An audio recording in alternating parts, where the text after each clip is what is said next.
What's good? What's good? What's good? What's good, my peoples? What's goody, my peoples? Let's talk about this. Okay. I find this to be very, very interesting. 6 Jacob.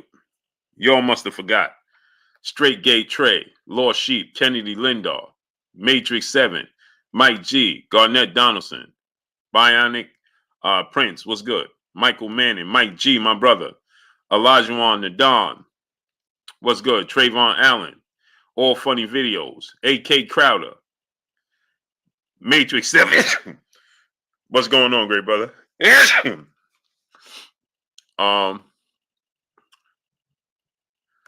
this is jumping on me, man. Charlie Contreras, peace and blessings, Queen. How you doing today? How you feeling? How's everything going, Queen? Jesse R, what's good? Rick, A.L. Bamad, Ben Davis, Giovanni Walker, Charles Gilliam, Gabe Moore, what's good? Show Meek, what's good? Matrix 7, All Funny Videos, Trayvon Allen, Chaz 313, Cool Breeze, The Hustle Project, God Body Right, what's good? Donovan Fox, what's going on?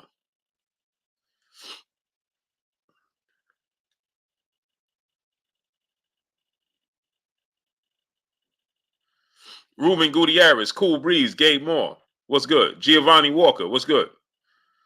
My brother Hoodie Smoke in the super chat, dropping that Cinco on your boy Blue. He said, slow down, Blue. Peace and blessings to you and the family. Blessings to you, great brother. How you feeling today?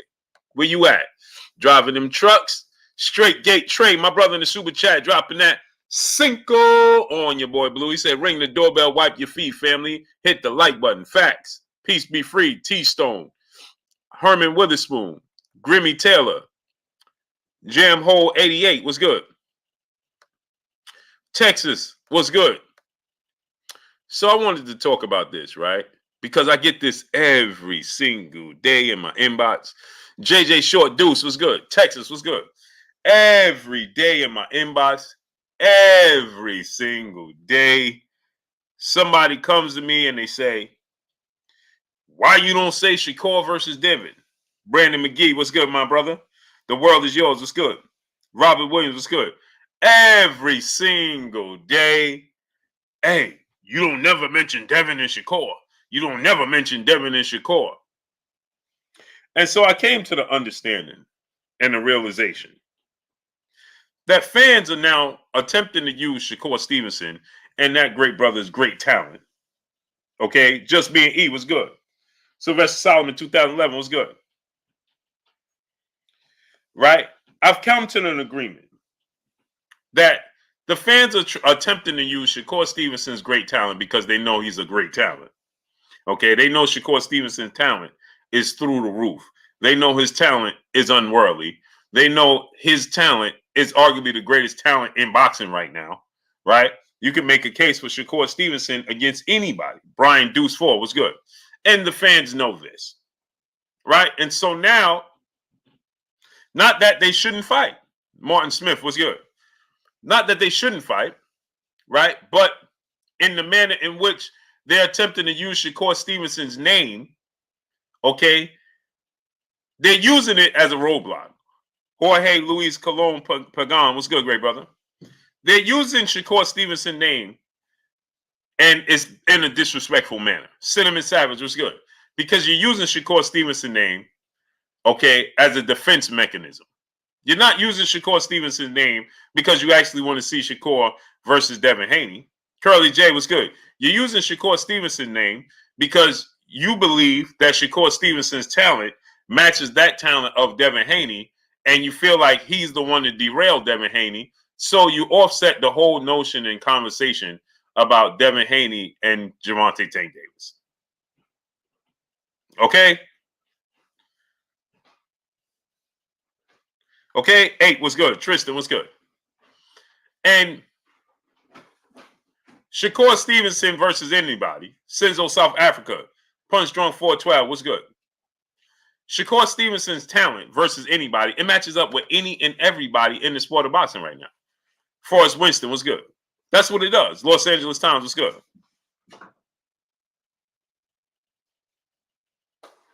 You understand? Shakur's talent, right? If you can match Shakur's talent for talent, with anybody in boxing. So it's easy to deflect and say, well, what about Devin versus him? Shaq 14-19 was good. Right? Professor X was good. Well, what about Shakur versus Devin? I have never once heard not one of these people, not one of these fans come out and say, now you have some people that rightfully want to see Shakur versus Devin Haney, and I'm all for it because his talent, Gilbert Vasquez, was good. Shakur Stevenson's talent, again, is unworldly. He has a talent that's bar none. You can't say anybody in the sport of boxing is more talented than Shakur Stevenson. John Doe was good. You can't say anybody in the sport of boxing is a better boxer than Shakur Stevenson. You can't do it. You understand? His talent can match talent for talent with any and everybody. So it's easy to always deflect and say, what about Shakur Stevenson? Dr. RTV, number one punter, was good. Poe Porter, John Doe, what's going on? Cinnamon Savage, what's good? Martin Smith said, Jerron Ennis. See, now, the difference that separates Jerron Ennis, as I call him the phenom, what separates Jerron Ennis from everybody else, Jaguar Tamer was good, is his unworldly athletic ability. He is big, strong, and fast. He's like Roy Jones.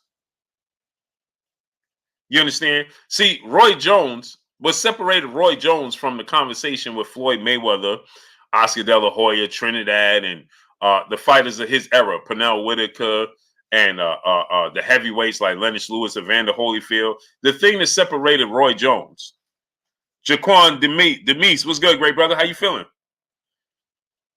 Right? The thing that separated Roy Jones from that conversation with those gentlemen is his athletic gifts was unmatched. You didn't see no athletic ability like that with his size and speed. He was able to go to heavyweight and start his career at 154.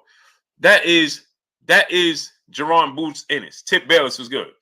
Jerron Boots Ennis. Okay, Kai Jim was good. Jonathan JJ Kurtz was good. Jam Hole 88. He says Shakur defense is way better than Ennis. Shakur Stevenson is better than Jerron Ennis because Jerron Boots Ennis allows it to be that way. What I mean by that is this. Jerron Boots Ennis is quicker. He's faster. He's bigger. He's stronger. So he's allowed to take more chances that these Shakur Stevenson cannot take. You understand what I'm trying to tell you? So when you have that type of athletic ability, you'll do things and take more chances. You understand what I'm trying to tell you? You may not be super game king. What's good? Okay. You will take more chances and you'll put yourself at more risk, right? Than everybody else. Like Roy Jones. Right? Roy Jones he would box a dude and put his hands behind his back and start dancing and throw hooks from halfway across the ring. That don't mean that Floyd Mayweather was more skilled. That don't mean he was more disciplined. It just means that Roy Jones could get away with some things and he tried some things. Super Pedro was good. You understand? That just means that Roy Jones, Illis Gorilla, was good. How you feeling, King? He said, OG, triple OG, Blue. Long time no see. Salute, Illis Gorilla. How you feeling, great brother? So Roy Jones, Boots Ennis has the ability to stand in front of you and do things that everybody else can't do. So it may come across as their defense. Jay Watts was good. Is better because they don't take the chances that he takes. Brent Lawson was good. It's not that he can't be as defensive as they are. He just don't. He takes the chances that they can't take. See, Prolific One was good. Boots Ennis can do what they do, but they can't do what he can do. They're just not as big, fast, and athletic and explosive as he is. So Boots Ennis can do what they do. If he wanted to be just disciplined and just sit in the pocket and make you miss in the phone booth, he can do that. He can do that very well. So he can do what they can do. They can't do what he can do. That's the difference. So when you look at the defense, it'll appear that they have better defense, but that's not the case. It's a mindset thing. The numbers is going to reflect that he is uh, uh, uh, um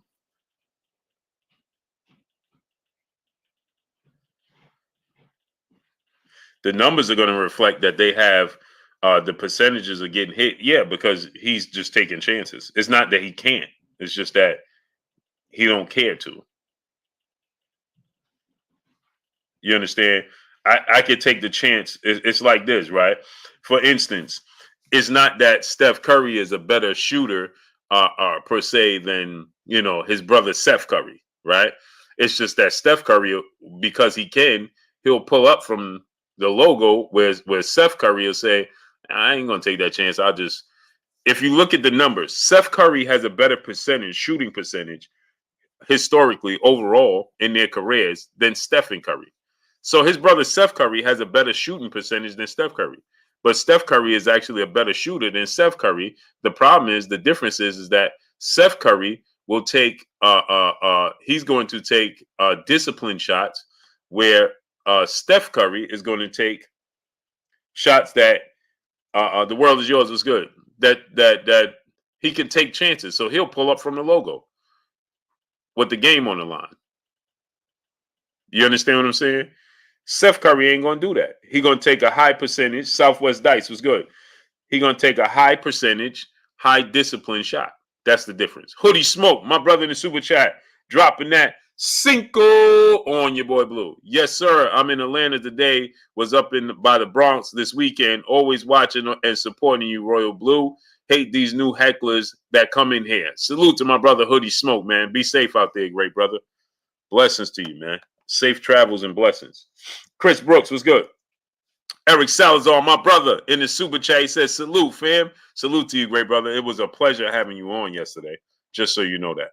Peace be free. Raymond Tompkins was good.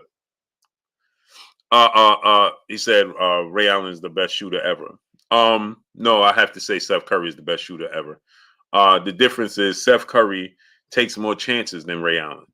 You understand? So the shooting percentage is not going to look the same. You understand? If he took the disciplined shots, Fat and Bankrupt was good. If he took the disciplined shots that Ray Allen took and his brother Seth Curry, right? Donovan Fox was good. Then his percentage would be better than that. He's actually a better shooter than they are. You understand what I'm saying? Burnett Conley was good. Envy the God was good. So he's actually a better shooter than they are. You understand what I'm telling you? Dante Gilbert was good. Big Gucci Tivo was good, great brother. He said Shakur beat them all. Possibly. Allen Houston was a good shooter. Ray Allen and Mulder Clay, they come off screens and spot up. Right. And they take higher percentage threes than Steph Curry. Steph Curry just be shooting. Him and Dame Lillard, they be shooting like, bro, did you just shoot that? And it goes in. Tay from Cincy was good. They take shots and you just be like, Solar, a.k.a. Stop the Cat, was good. Mike Lee was good, comrade. Larry Lopez was good. They take shots and it's like, did he just take that shot? Yeah, he did. Right relationship was good. And did it go in? Yeah, it went in. Wow. You understand? So they just take more chances. So it may appear that Shakur's defense and Devin's defense is better than Boots. But that's not to say he can't do what they do. Lucky Showtime was good. You understand? But again, back to what I was telling you guys is this, right? Is that Lucky Showtime was good. Joe Dumars is a great defensive player. So the thing is, now fans are now getting on the bandwagon. Hey man, hey man, he need to.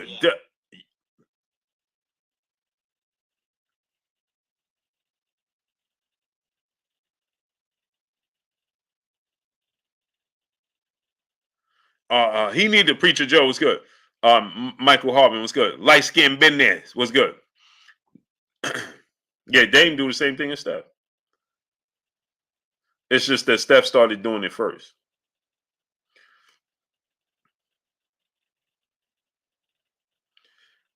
So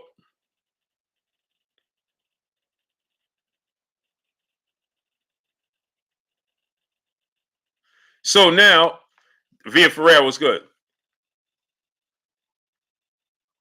Tank and Devin, yeah.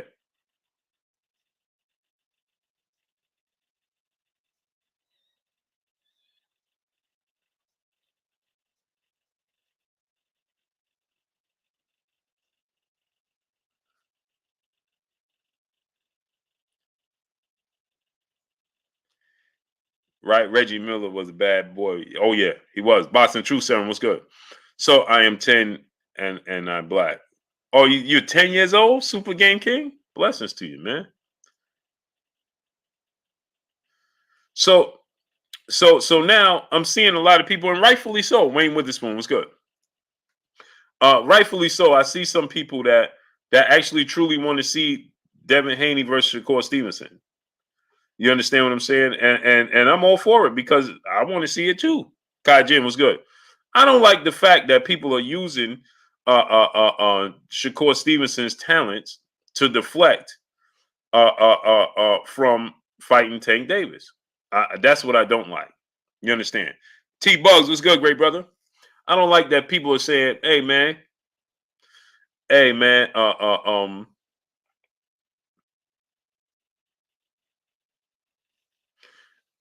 he needs to. Tony T was good, nephew. Naeem Amir was good. Hey, he needs to go ahead and fight Shakur Stevenson, man. Mr. Sandman 1025 was good. Now you have some people like H Money, right? Sherman Callahan was good. Where H Money comes from, so he was a big fan of Devin. He wants Devin to back it up and fight Shakur Stevenson, and the absolute best. Chief was good. Daft Maino was good. Kima Nation was good. And H.O. Rich XO was good. And he feels like Devin don't want to take the fight. Todd Bourne was good. So Revelations was good. So when you have when H Money says what he says, right? And H Money's like, hey, I want to see this fight. And he has his own issues. That's different. Right? What H Money is get into with them is different, right? What fans send me, right? And they say, hey man, Blue, you talking about Tank fighting Dev, man, he need to fight Shakur. Darkest Light was good. Peace Be Free was good. And I'm like,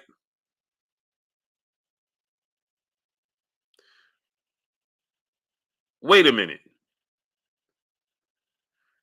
You are suddenly using Shakur. Chantel Hill was good.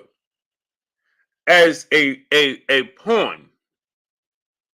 When anybody says, hey, you should Devin and Shakur and Tank need to fight. Naeem Amir was good. Right? Oh man, you don't never mention. Well, how come you don't never mention Shakur versus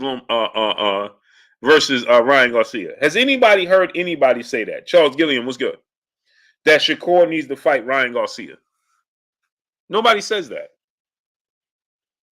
Sherman Callahan was good. Ty in the Sky, peace, bless, Queen. How you doing today?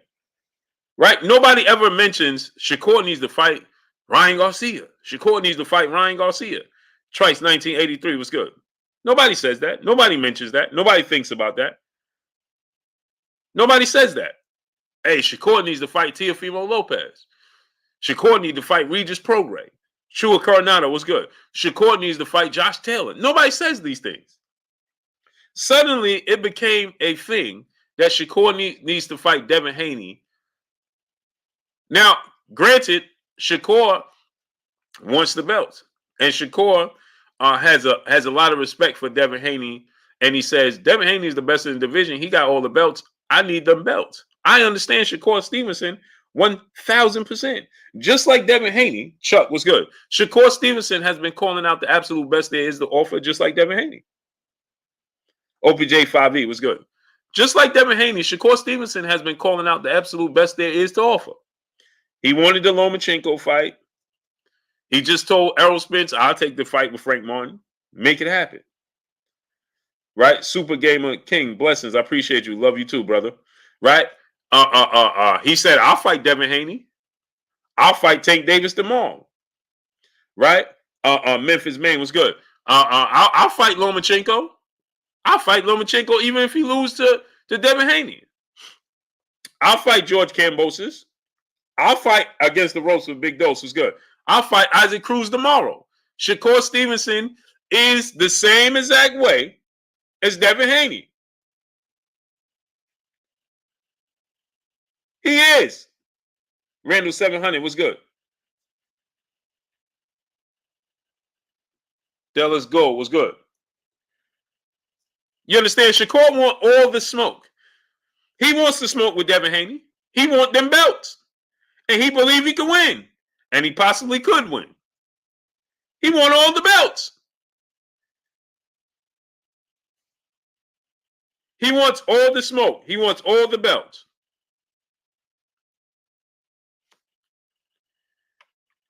Shakur ain't turning down nothing but his collar. As soon as anybody mentioned Frank Martin, he said, make it happen. Ernie V was good. Rashid Hill was good. Boss fan, full time, my brother Super Chat. They should have made Frank Martin versus Zabeda as co-main event. Agreed. I agree with you 1,000%. I don't understand why it's not. And matter of fact, as I've seen it, Frank Martin ain't even on the card, is he? Which leads me to believe Stunning Breezy was good. Gio James Khalil 98 was good.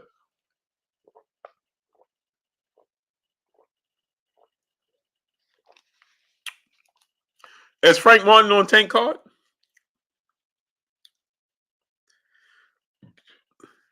He called Devin out. Sure did, all funny videos. Kima Nation was good. He said, I seen Oscar De La Hoya recently diss Floyd. No, I didn't see it. Ain't nothing new. Frank Martin ain't on that Tank card, huh? He suddenly got taken off of it. I wonder what card is he going to be on.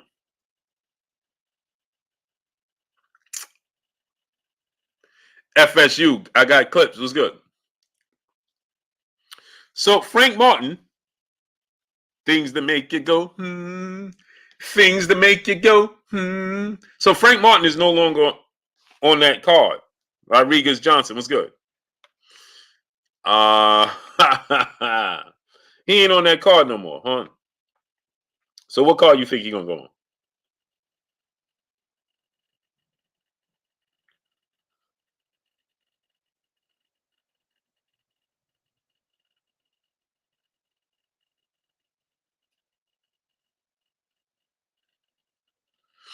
What card you think he gonna be on?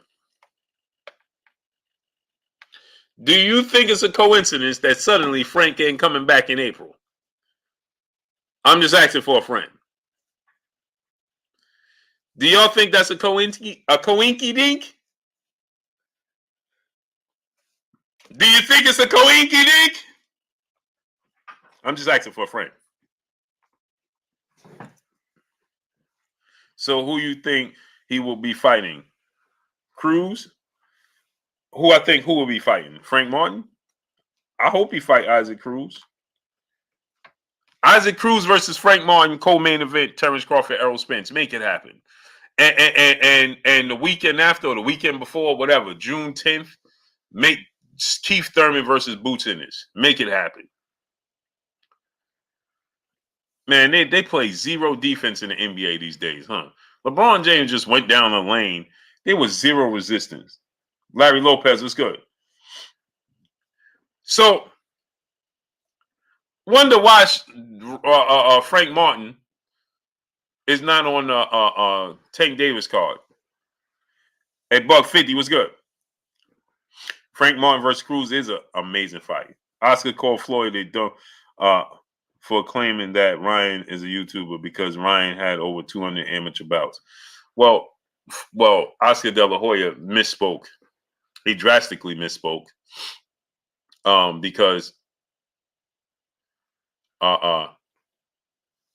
He drastically misspoke. Kevin Jackson was good. Stunning Breezy, Raymond Tompkins was good because he completely misunderstood what Floyd Mayweather was getting at. Copperfield was good. So the fact that he says that Floyd is a whatever he called him, a DA, because Floyd said that that the Ryan is a YouTuber. Well, he misunderstood what Floyd Mayweather was saying. So and any opportunity he has to go at Floyd Mayweather is going to be a golden one for Oscar. But anyway, Floyd Mayweather said he's a YouTuber in the sense of how they built their name. He never said that he wasn't a boxer at all. He said he's a YouTuber based off of and he meant to say a social media superstar, right? He didn't mean it in the terms of he didn't mean it in the terms of his whole career. No, he meant it as far as his status. He got his status because of social media, not what he's done and accomplished in the sport of boxing. He's a fighter, he's a boxer, but what he's accomplished in the sport of boxing is not based off of what his status, his what you call it, his popularity. It don't stem from his accomplishment in boxing. It stem from it comes from his being known outside the sport. So that's where it came from. So Oscar misspoke.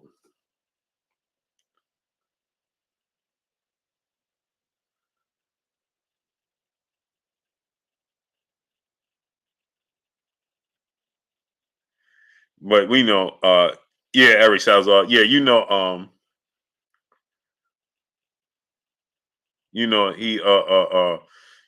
he was going to take any opportunity.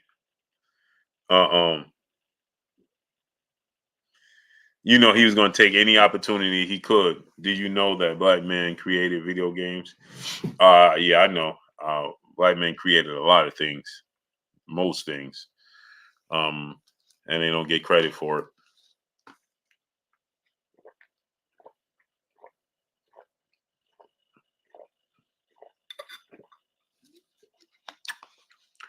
Cell phone as well.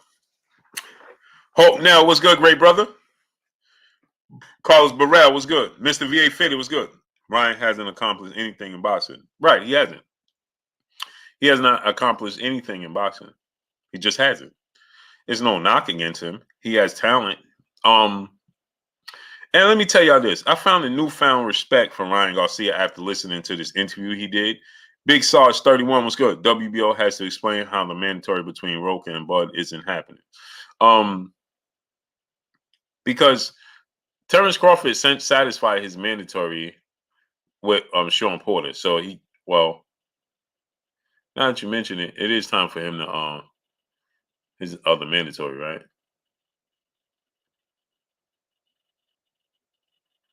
Yeah. Kenichi Bear, my brother, was good. Deontay Mosley was good. PGH Big Dog was good. Johnny Allison was good. What? Are you guys serious, Blue? What do you mean, Johnny Allison? Please enlighten me. You said, are you guys serious, Blue? Enlighten me, great brother. What are you talking about? Ryan is going to win the fight. Well, that's your opinion. Seen and unseen boxing was good. How you feeling, great brother? You said Ryan is going to win the fight. Well, that's your opinion. You just said it as if I just spoke blasphemy or something. I just said the unthinkable.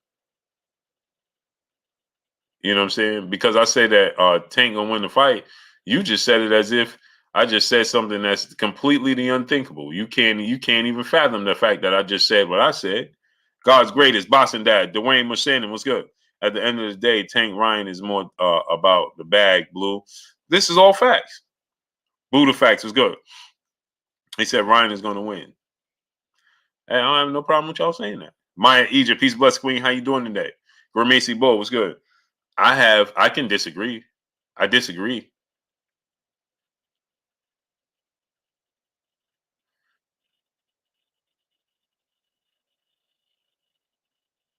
You understand? Brian C was good. Ryan is going to sleep. Ryan is going to sleep. Possible. C Money best stop is Brooklyn in the house without a doubt. Salute Blue Brooklyn in the building. Yes, sir. So I have no doubt that you believe Ryan is gonna win. Northside Sniper was good. I have no doubt if you feel like Tank gonna put him to sleep. I don't have no problem with that. Either which way. You understand what I'm saying?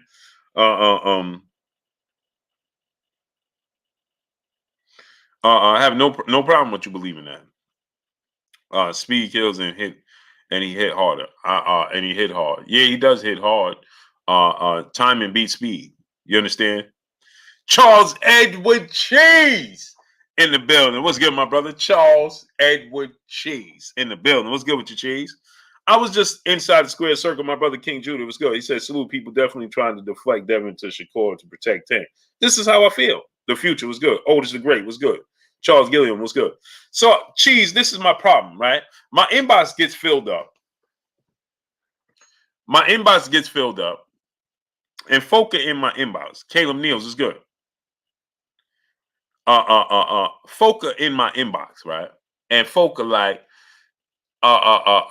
they like, listen, why you keep saying Devin versus Tank? Why you keep saying Devin versus Tank? For one, Tank called out Devin. Leroy King was good. But everybody seems to forget about that. They have selective memory, selective hearing, and selective outrage. Jay Grant Jr. was good. When it comes to these things, they forget that Tank called out Devin, right? Lazy Pie was good.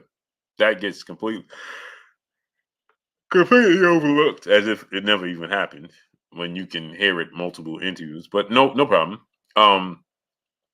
And then folks come in my inbox, Cheese, and they like, hey, bro. He said, what's up with you clickbaiting? Cool, Lazy Pie. You want to click the link and come on and tell the people how I clickbait? I'll send you the link right now. Lazy Pie. But you got to use your face. You can't use that L as an icon and talk behind it. No, you got to put your face on. So I'll send you the link right now, and you can explain when and where I clickbait. SC Slots Bodyguard was good. How you feeling, great brother? How about that? Are you with it? Huh? Are you all for that? No links, Blue, about you put some money on it. How about we do both? How about we do both? Jack Don was good. How about we can do both? How about that?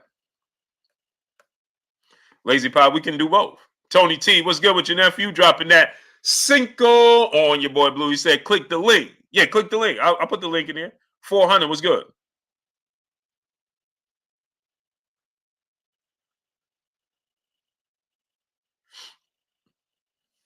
Huh? Lazy Pie? Let's put a face to the name. Let's put a face to it.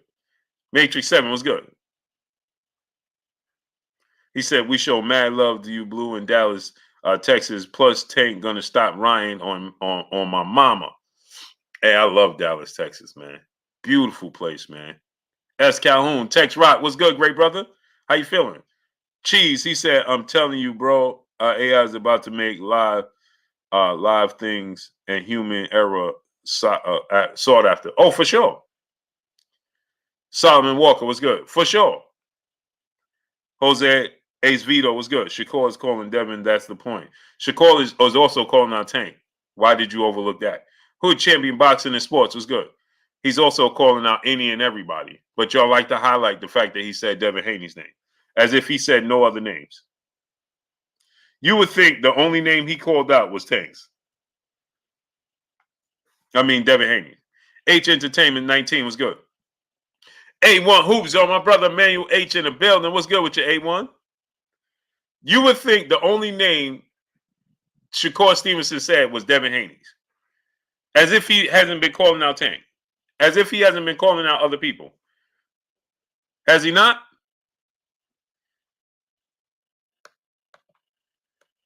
He said, ain't Devin the champ? Ain't Tank the champ? G Al, my brother in the super chat. G Al, where you been at, great brother? Salute to my brother G Al, dropping that $500 on your boy Blue. He said, blessings, Blue. I wish you and your family peace and prosperity. I say Tank is putting Ryan in the dirt. Get the strap for all the opposers who don't believe it. Keep it going, King. Blessings. Salute to my brother G. Al. Where you been at, great brother? Dropping that half a hundo on your boy Blue. Blessings to you and your family, King. Demetrius Abram, what's good? BK Echo, what's good? Oh, Lazy Pie said, put the link in the chat. Hey, remember, you got to show your face.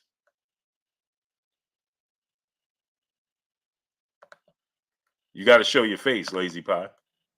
Hey, this link is for Lazy Pie. Please, my peoples, don't click the link unless your name is Lazy Pie, because I don't want them to have no excuses. The chill zone was good. Go ahead, Lazy Pie. Click that link, baby. Let's get it. Love a challenge. Love a challenge. I can't do face. Man, what you mean? You don't have a face? You don't have a face?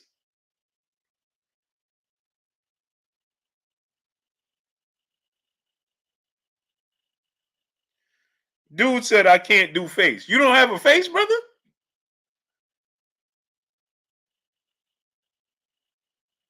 What you mean you can't do face? Man, y'all dudes is weird, bro. Man, click the link and put your face on there, man. This dude said I can't do face. What you mean you can't do face? You got a face, don't you? You got a face, don't you? James Galbraith, what's good? Leroy King said Blue ugly, so what? Facts. You know what I'm saying? You got a face, don't you? I'm not a pretty dude, but my moms think I'm handsome. Darryl Bedingfield, what's good? Not a pretty dude, but my moms think I'm handsome. You got a face, don't you?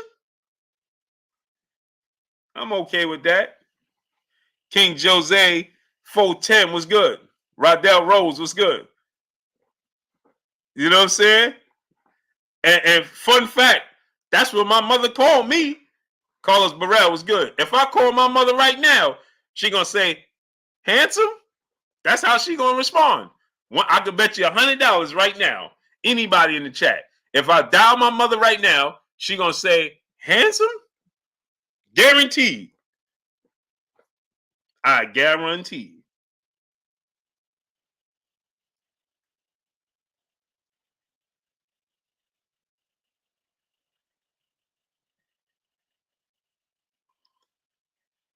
Dude said, Howie T said, I can't do face, brother. Man, come on, man. He said, I can't do face, brother. Man, what you mean? You got a face, don't you?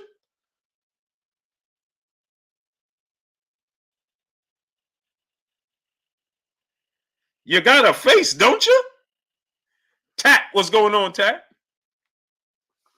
Tat, what the, man? He talking no action, hit the link, scary. Yeah. Maya Egypt, he doing a bunch of chitter chatting. Come on, get up in here. What's your name? We calling him, his name is Face now. Nah, I'll click the link, bro, but I can't show my face. Now you sound like the Cookie Monster on a Family Guy. How these cookies contraband check? Contraband check. Q War, what's good with your family? Dark is light, brother in the super chat, dropping that Cinco on your boy Blue. He said, yo, Blue, I got 3 for you. Roberto Duran versus Julio Cesar Chavez. I'm going Roberto Duran. Juan Manuel Marquez versus Eric Morales. I'm going Juan Manuel Marquez. Canelo versus Winky Wright. I'm going Canelo Alvarez. Beast Mobile, what's good? Yeah, Eric Salazar. I'm not a pretty dude, but my moms think I'm handsome. Blue, you just gave yourself a super chat. Of course, if I don't pat myself on the back and I don't congratulate myself and I don't support myself, who else will? See, these are the things you need to learn. Richard Russell was good. Don't knock it, do it. Ben Davis was good. He said, Blue, you just gave yourself a super chat? Yeah, who gonna support me? Who gonna celebrate me? I gotta be my biggest fan before I can sit here before you and tell you anything. I got to believe in myself.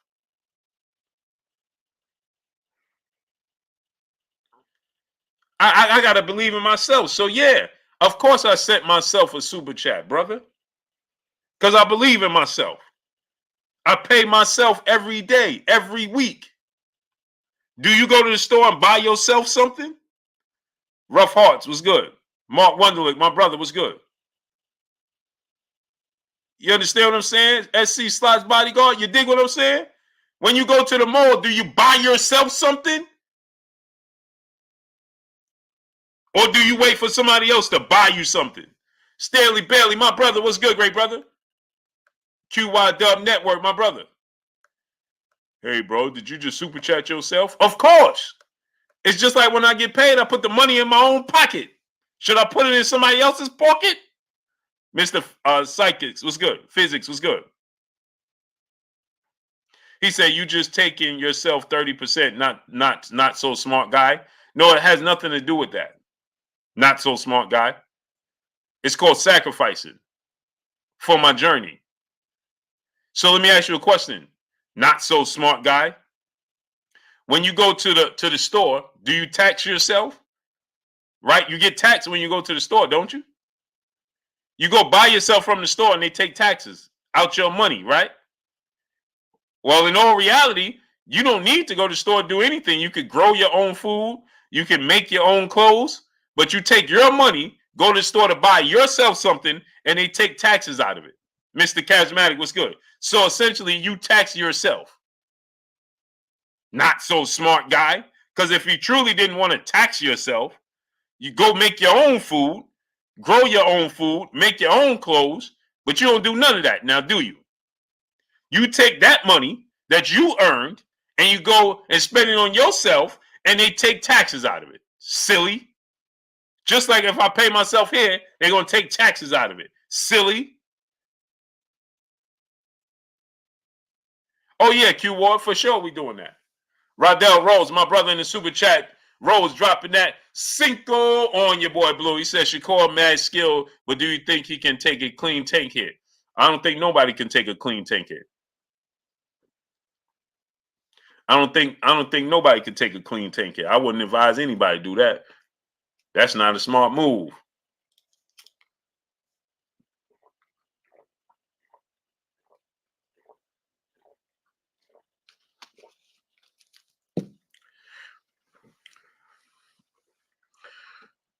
Brother said,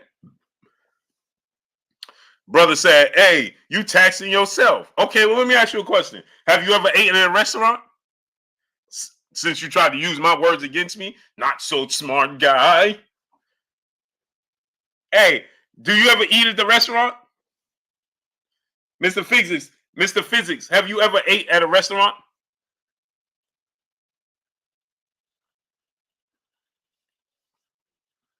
Mr. Physics, have you ever eaten at a restaurant? Yes or no?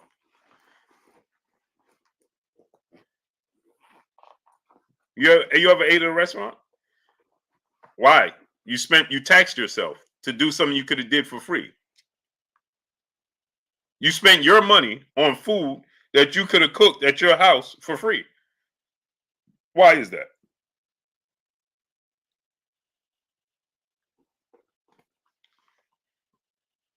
Because you wanted to treat yourself, right?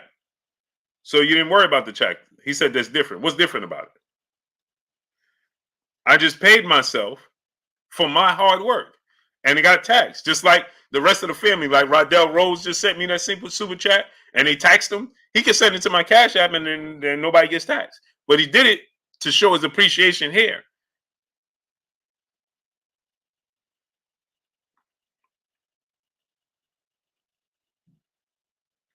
That's all. I'm just appreciating myself.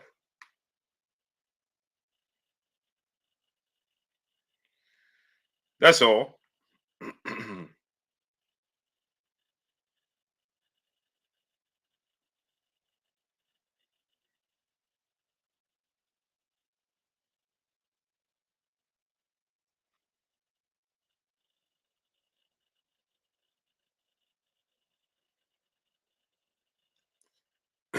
That's all. Blue, did you see Shakur All Access? Didn't watch it yet.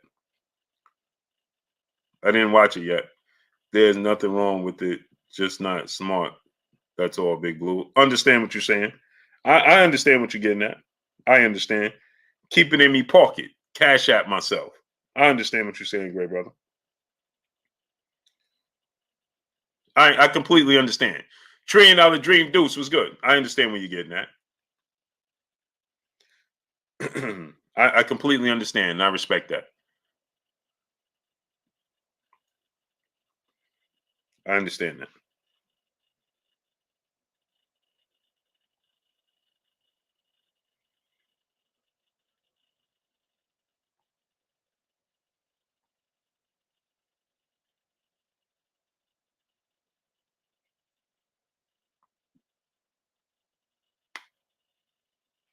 Elijah, what's good? I understand what you're saying, brother, and I respect it. See, cool, what's good?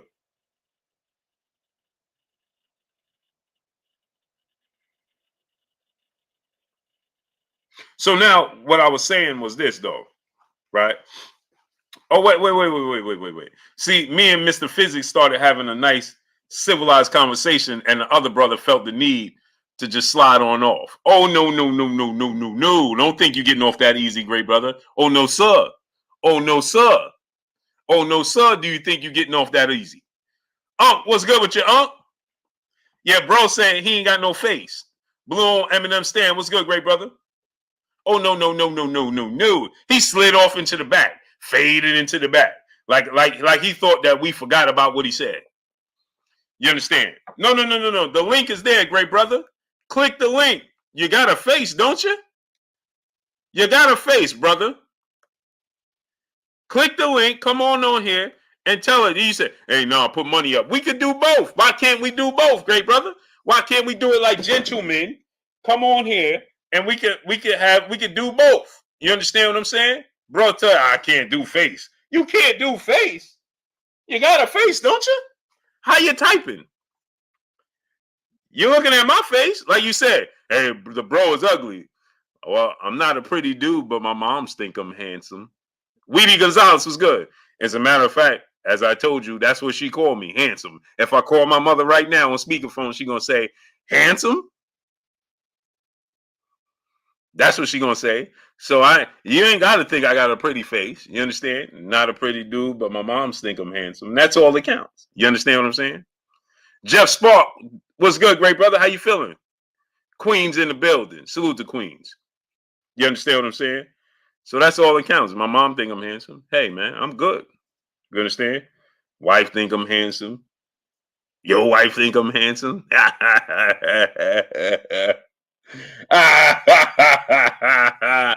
click the link, brother. Click the link. Click the link. Yeah, hey, Will, what's good? Hey, Will? Yeah, he on here talking sideways. Laylaw, what's good? Blue Blood, you a good dude. I'm gonna back off. Oh, no. No. We don't get off that easy, lazy pie. What you mean? And I appreciate you for saying I'm a good dude, because I am. But I need you to back up. I need you to stand on your square, great brother.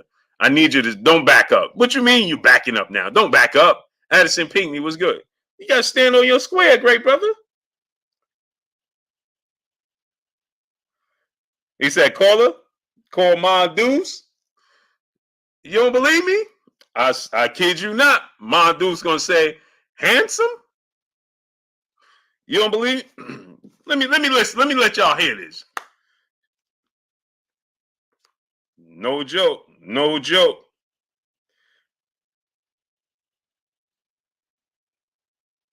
Oh. Watch this now. Speakerphone.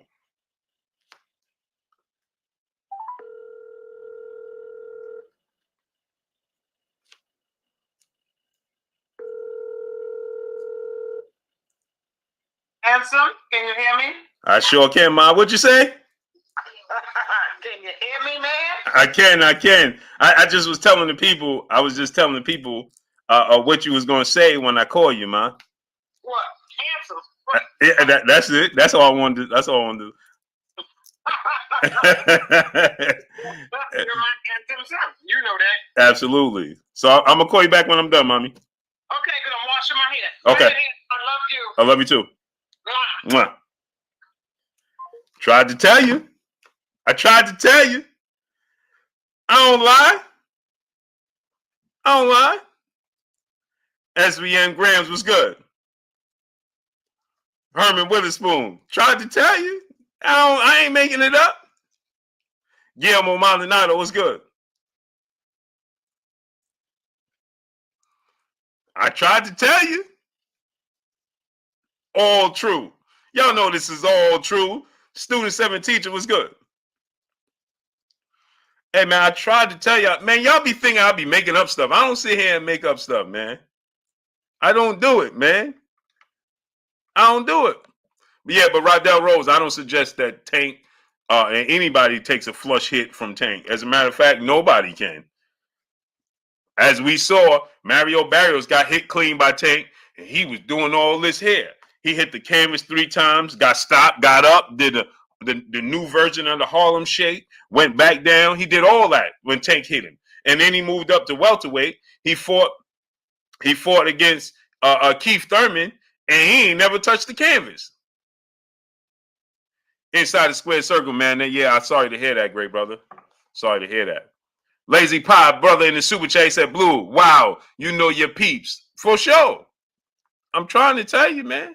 Hey, listen, y'all may think I'll be sitting here stretching the truth or making up stuff. Like you said, Lazy Pie, I'll be, what you said I'll be doing? Clickbaiting and stuff like that. No, I don't clickbait. It's just that people don't pay attention. Solomon Walker, what's good, great brother? Eric Salazar, my brother in the super chat, dropping that Cinco on your boy Blue. He said, shout out to Blue's moms, 100. Salute. Yeah. You understand? Mom love her handsome son, Blue. You always keeping it real. Maya Egypt, people be thinking, Queen, that I be sitting here, man. I don't make up stuff. I don't do it, people. When y'all gonna learn? I don't sit here for 2 and 3 hours and just fathom and just make up stuff to tell y'all. I tell you the stuff that's going on as much as I can tell you behind the scenes and everything.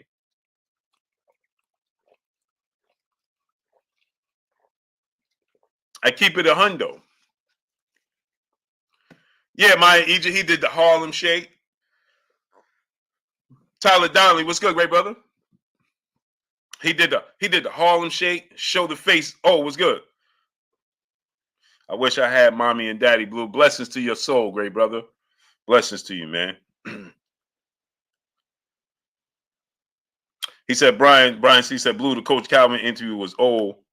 T.O. not next. Oh, okay. DJ, what's going on, great brother? Hi, Blue. Thanks for having me on your program. How's it going? Anytime, great brother. Taking it easy. I'm just a squirrel in your world. I appreciate it. I heard the phone call between you and Great Moms, and I got to tell you, that's inspirational. That's oh man, I appreciate it. I tell the people, man, I don't make up stories. People think I make up stories. I say, if I call my mother right now, she wasn't watching live, was she? No, she don't know. She don't watch live. She don't do none of that. Okay. Well, there you go. That's as real as it gets. That's as real as it gets. Yeah, she don't watch live or nothing. You know what I mean? But she, you know, I told people, people be thinking I make up stories. Everything I tell y'all has happened. Yeah, good. Yeah. Well, one thing I'd like to say on these matters is I strongly disagree with you, your boxing assessment of the great fight coming up between King Ryan and your boy Tank Garcia. I have to tell you, Blue, I got to strongly disagree with you on these matters. Okay, you think Ryan gonna win? I do, only because I've been watching boxing a long time, maybe not as long as you, but a long time. And I know conventional fighters have, generally speaking, a very hard time with southpaws, generally. And so what I saw is what's his name? Fondura? No, Fonfora? Ryan's last fight. Javier Fortuna. I have never seen a southpaw be dismantled as badly as that ex-champion. And I got to tell you, like, even when I just couldn't believe my eyes between the quickness, not letting the man on the inside and dismantling him of the supposed ex-world champion, Javier Fortuna. And I looked at that, Blue, and I don't think I stand alone on these matters. I thought it's going to be a very long, hard night for Mr. Gervonta Tank Davis if he gets in shape. And I've heard the rumors he's been showing up 3 days a week. Believe me, I watch your podcasts and others. That's scary to me because it's such a big event. He's got to give everything. But if he gets in shape and he keeps that guy on the outside, you tell me what he's going to be up against. And I understand what you see, and I understand what many people see. And Southpaw's kryptonite is a straight right hand. Ryan Garcia has tons of hand speed. He got power in both hands. Now, my thing is this, right? Is that when you watch Ryan Garcia fight, right, and you watch Tank fight, this is where I differ, and this is where it's the experience. It's not that Ryan don't have the talent, because he got the talent. He's got the talent. Okay. He got the size. He got the hand speed. He got a jab. He has all the talent, right? Okay. The lack of experience and the lack of know-how in certain moments is what I feel like is going to be his ultimate downfall. When you watch Ryan, even with that fight, like you said, Javier Fortuna. Now, when I tell you this now, go back and watch the fight. Okay. When Ryan gets Fortuna on the ropes, right? He's overconfident up here in his hand speed and his power, right? So at times he don't take his time and let it unfold. He's aggressive. And he said something in the interview today, I'm not going to let up on him. I'm not going to give him a break, right? Which lets me know he's going to be very aggressive, right? And so when you watch the Fortuna fight and the Tagle fight is kind of hard to understand because he didn't want to engage. He was just there to survive. Once he got hit, he went down. He checked out the fight. He was just there to survive. It's extremely hard to gauge from the Tagle fight. But if you watch the Luke Campbell fight and you watch the Fortuna fight, watch when he gets them on the ropes. See, this is something I know Tank and Coach Calvin see. Now, they ain't going to tell us, obviously, because they ain't going to give away game plan, right? I don't have a dog in the race, so I could say, right? But when Ryan gets you on the ropes, he opens up extremely wide because he feels like you're trapped, right? And he got a lot of hand speed. He's taller than Tank. He got a lot of power, and he believes in it. He's confident, right? He's like, when I touch you, it's going to hurt you. He knows he can hurt you because he can, right? So what he does is he opens up and makes these crucial mistakes. He'll open up to throw a hook, and this is how it looks when he throws it, right? He's wide. His left hook to the body, he does this, right? Okay. He's wide open, and he squares up. Also, when he's throwing his hook, his right hook, he tends to, his arms, it looks like this. Now, to the naked eye, like you said, you watch boxing, so you know what I'm talking about, right? Yeah. Now, when you go back, you'll be able to assess what I'm trying to tell you, right? So when he does this, right, it is, to me and you, we've slowed it down because, like you said, you watch boxing, right? So I slowed it down that split second, or I'll rewind it. And he does this, right? But he'll do this. He'll do both at the same time. He'll throw here, open up here, and then come up here like this. Okay, let me ask you a question, though. Right. Hold on, let me finish. Let me finish something, right? Okay. So now when he does that, right? Tank is the ultimate adjuster. Tank is out of all fighters, right? Today's time that I watch, out of all of them, that including Errol, that including Terrence, that including the heavyweights, that include Devin, Shakur, everybody. He never, ever, ever panics. Ever. Not that they panic out of fear. And when I say panic, I mean that they get a little overzealous at times. When you watch Shakur when he fought Robson Conceição, he got Conceição in the corner at one point in time, and he just made a mistake and he got clipped, right? Devin did the same thing with Linares. He got clipped. He made the same little subtle mistakes when he fought Joseph Diaz, right? He didn't do it in the first fight with Kambosos, but he did it a few times in the second fight with Kambosos. And maybe it's a lack of respect, but Tank never, ever, ever, ever does it. He doesn't do it.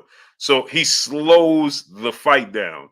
And the fighter that could slow the fight down and fight at his pace, and he can see everything. So although Ryan has blazing fast hands and he has combinations and all those things, Tank's timing and his ability to slow it down and let the fight unfold.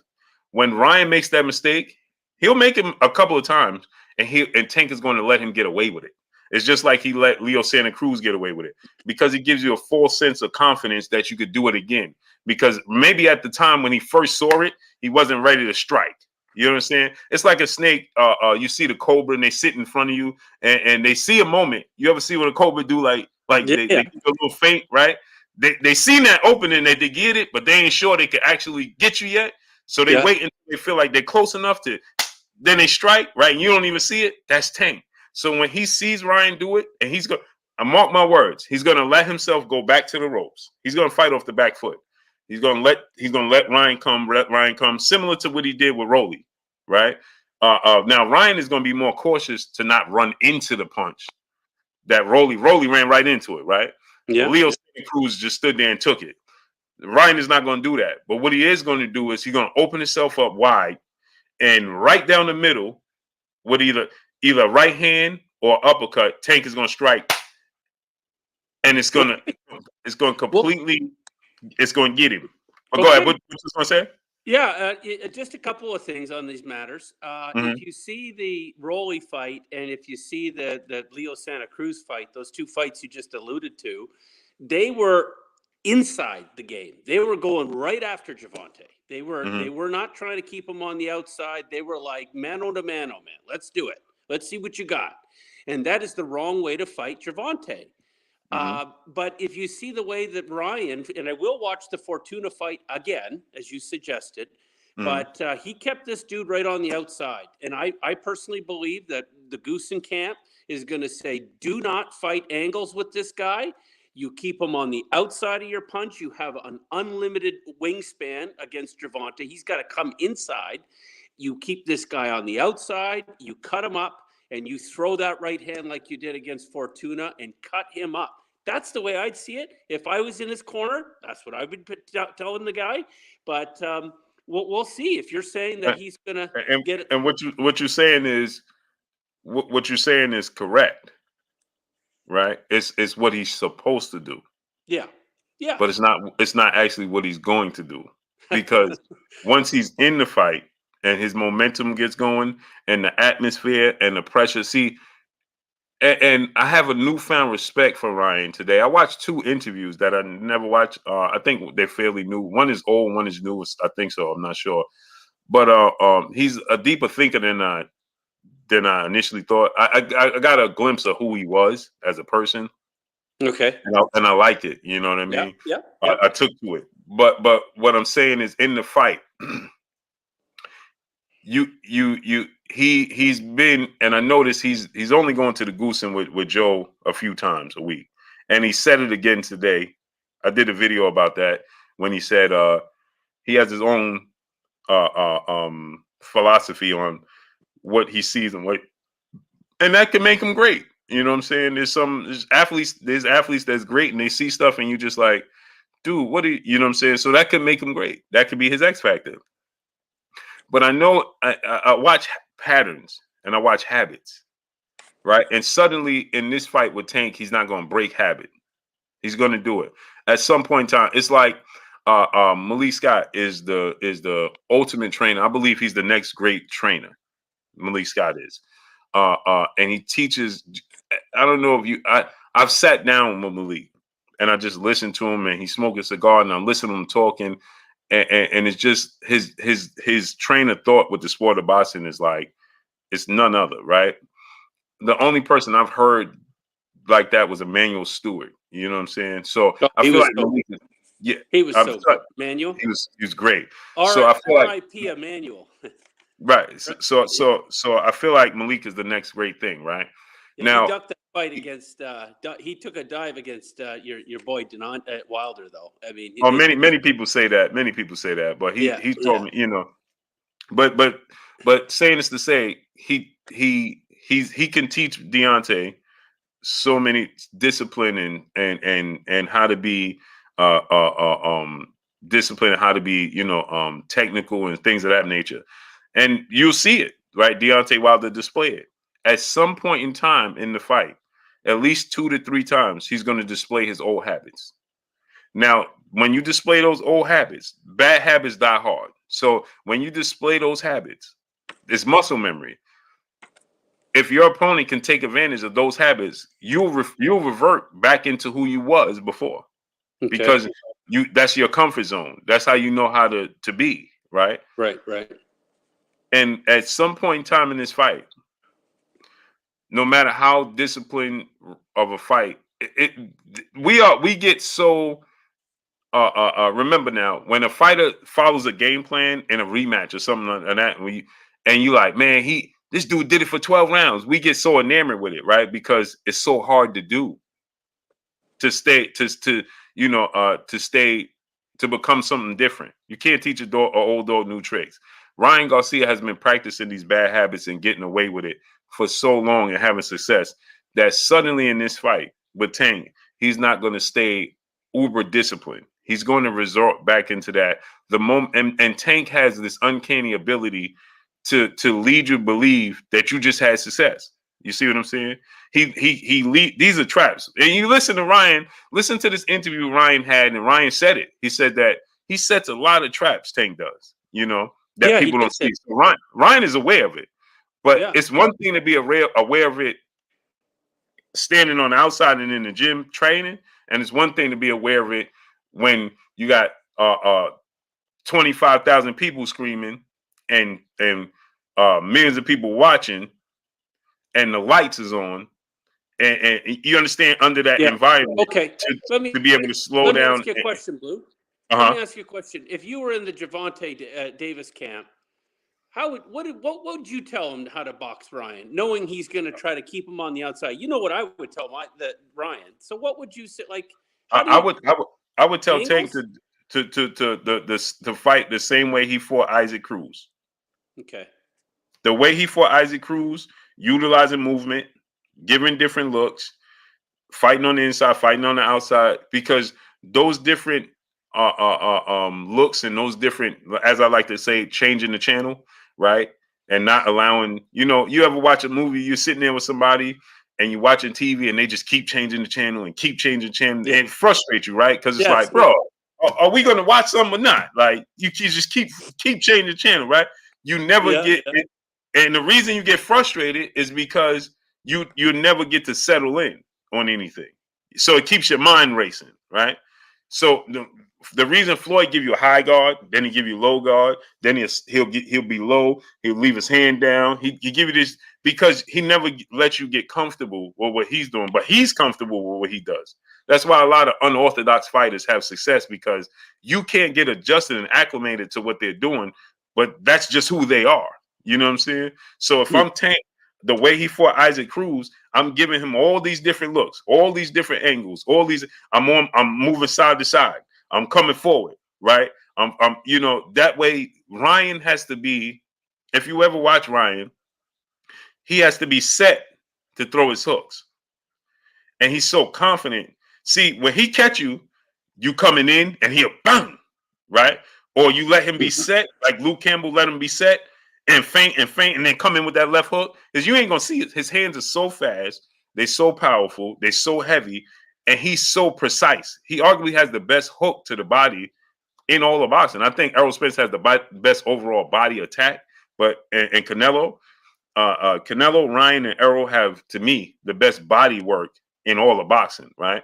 Because they just do it unconsciously. They're not, you can see they do it and they're not thinking about it. They just do it. They just switch levels, and it's